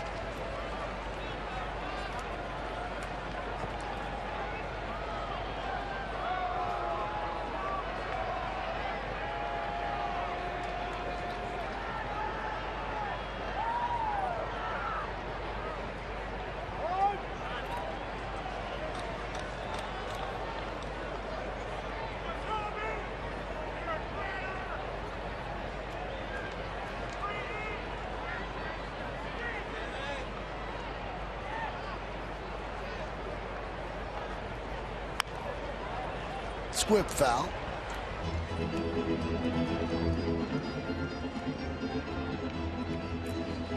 Joe Girardi was talking today about how the Yankees caught a little bit of a break by being in Chicago for 7 days and not having to go from series to series to another hotel and take another plane. He said it didn't feel exactly like being 7 days on the road because you're only in one place. He said you really never get that feeling other than in spring training. He said so it was an advantage not having to pack and unpack and to get on a plane, but they will get on a plane today to go to St. Louis. Yeah, it makes it a little bit easier. Day game here in Chicago. Get a good night's sleep in St. Louis. Come back for another afternoon start.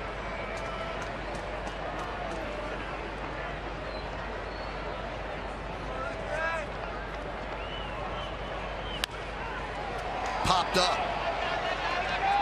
Teixeira makes the play in foul territory for the first out.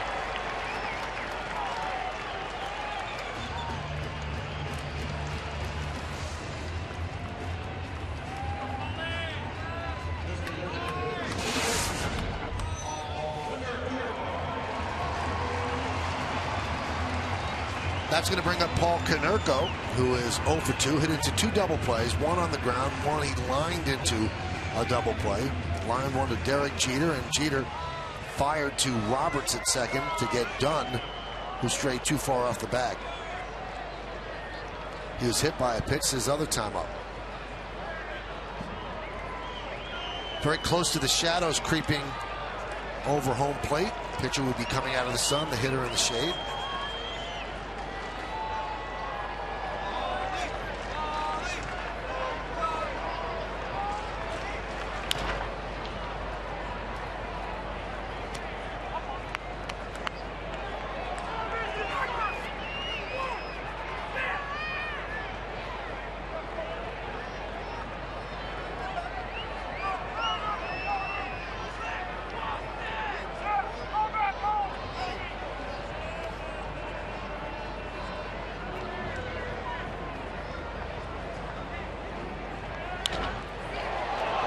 Fly ball, center field. Ellsbury to the second out, and the White Sox are down to their final out. Well, if the Yankees can get this final out, they will take this split here in Chicago and move on very happily. As Konerko just works underneath the fastball, because it looked like yesterday they were going to lose 3 in a row to the White Sox. amazing comeback. Now they're looking for the split. You move on. And John, to be able to do that after the devastating, heartbreaking loss when Dunn hit the home run off of Robertson, like they were going to have a win on Friday night. So nice bounce back, especially the way they looked in the first 8 innings yesterday. Here's Alejandro De Aza. Dunn is at second now with 2 outs. Daly deals.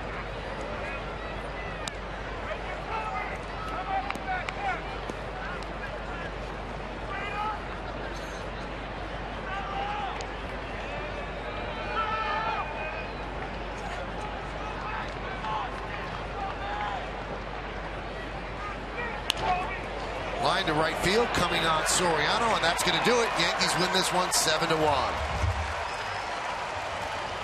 So a come-from-behind victory yesterday with 3 runs in the 9th inning to tie it. They win in extra innings today. They were in control from the 2nd inning on. Masahiro Tanaka picks up his 7th win against 1 loss. Derek Jeter with 4 hits. And the Yankees head to St. Louis, having split the 6 games in the Windy City. So as the Yankees get ready and they pack and they'll get on the plane, we're going to throw it back to our studios where Bob Lorenz and Jack Curry are going to set the table for the rest of this broadcast. Guys?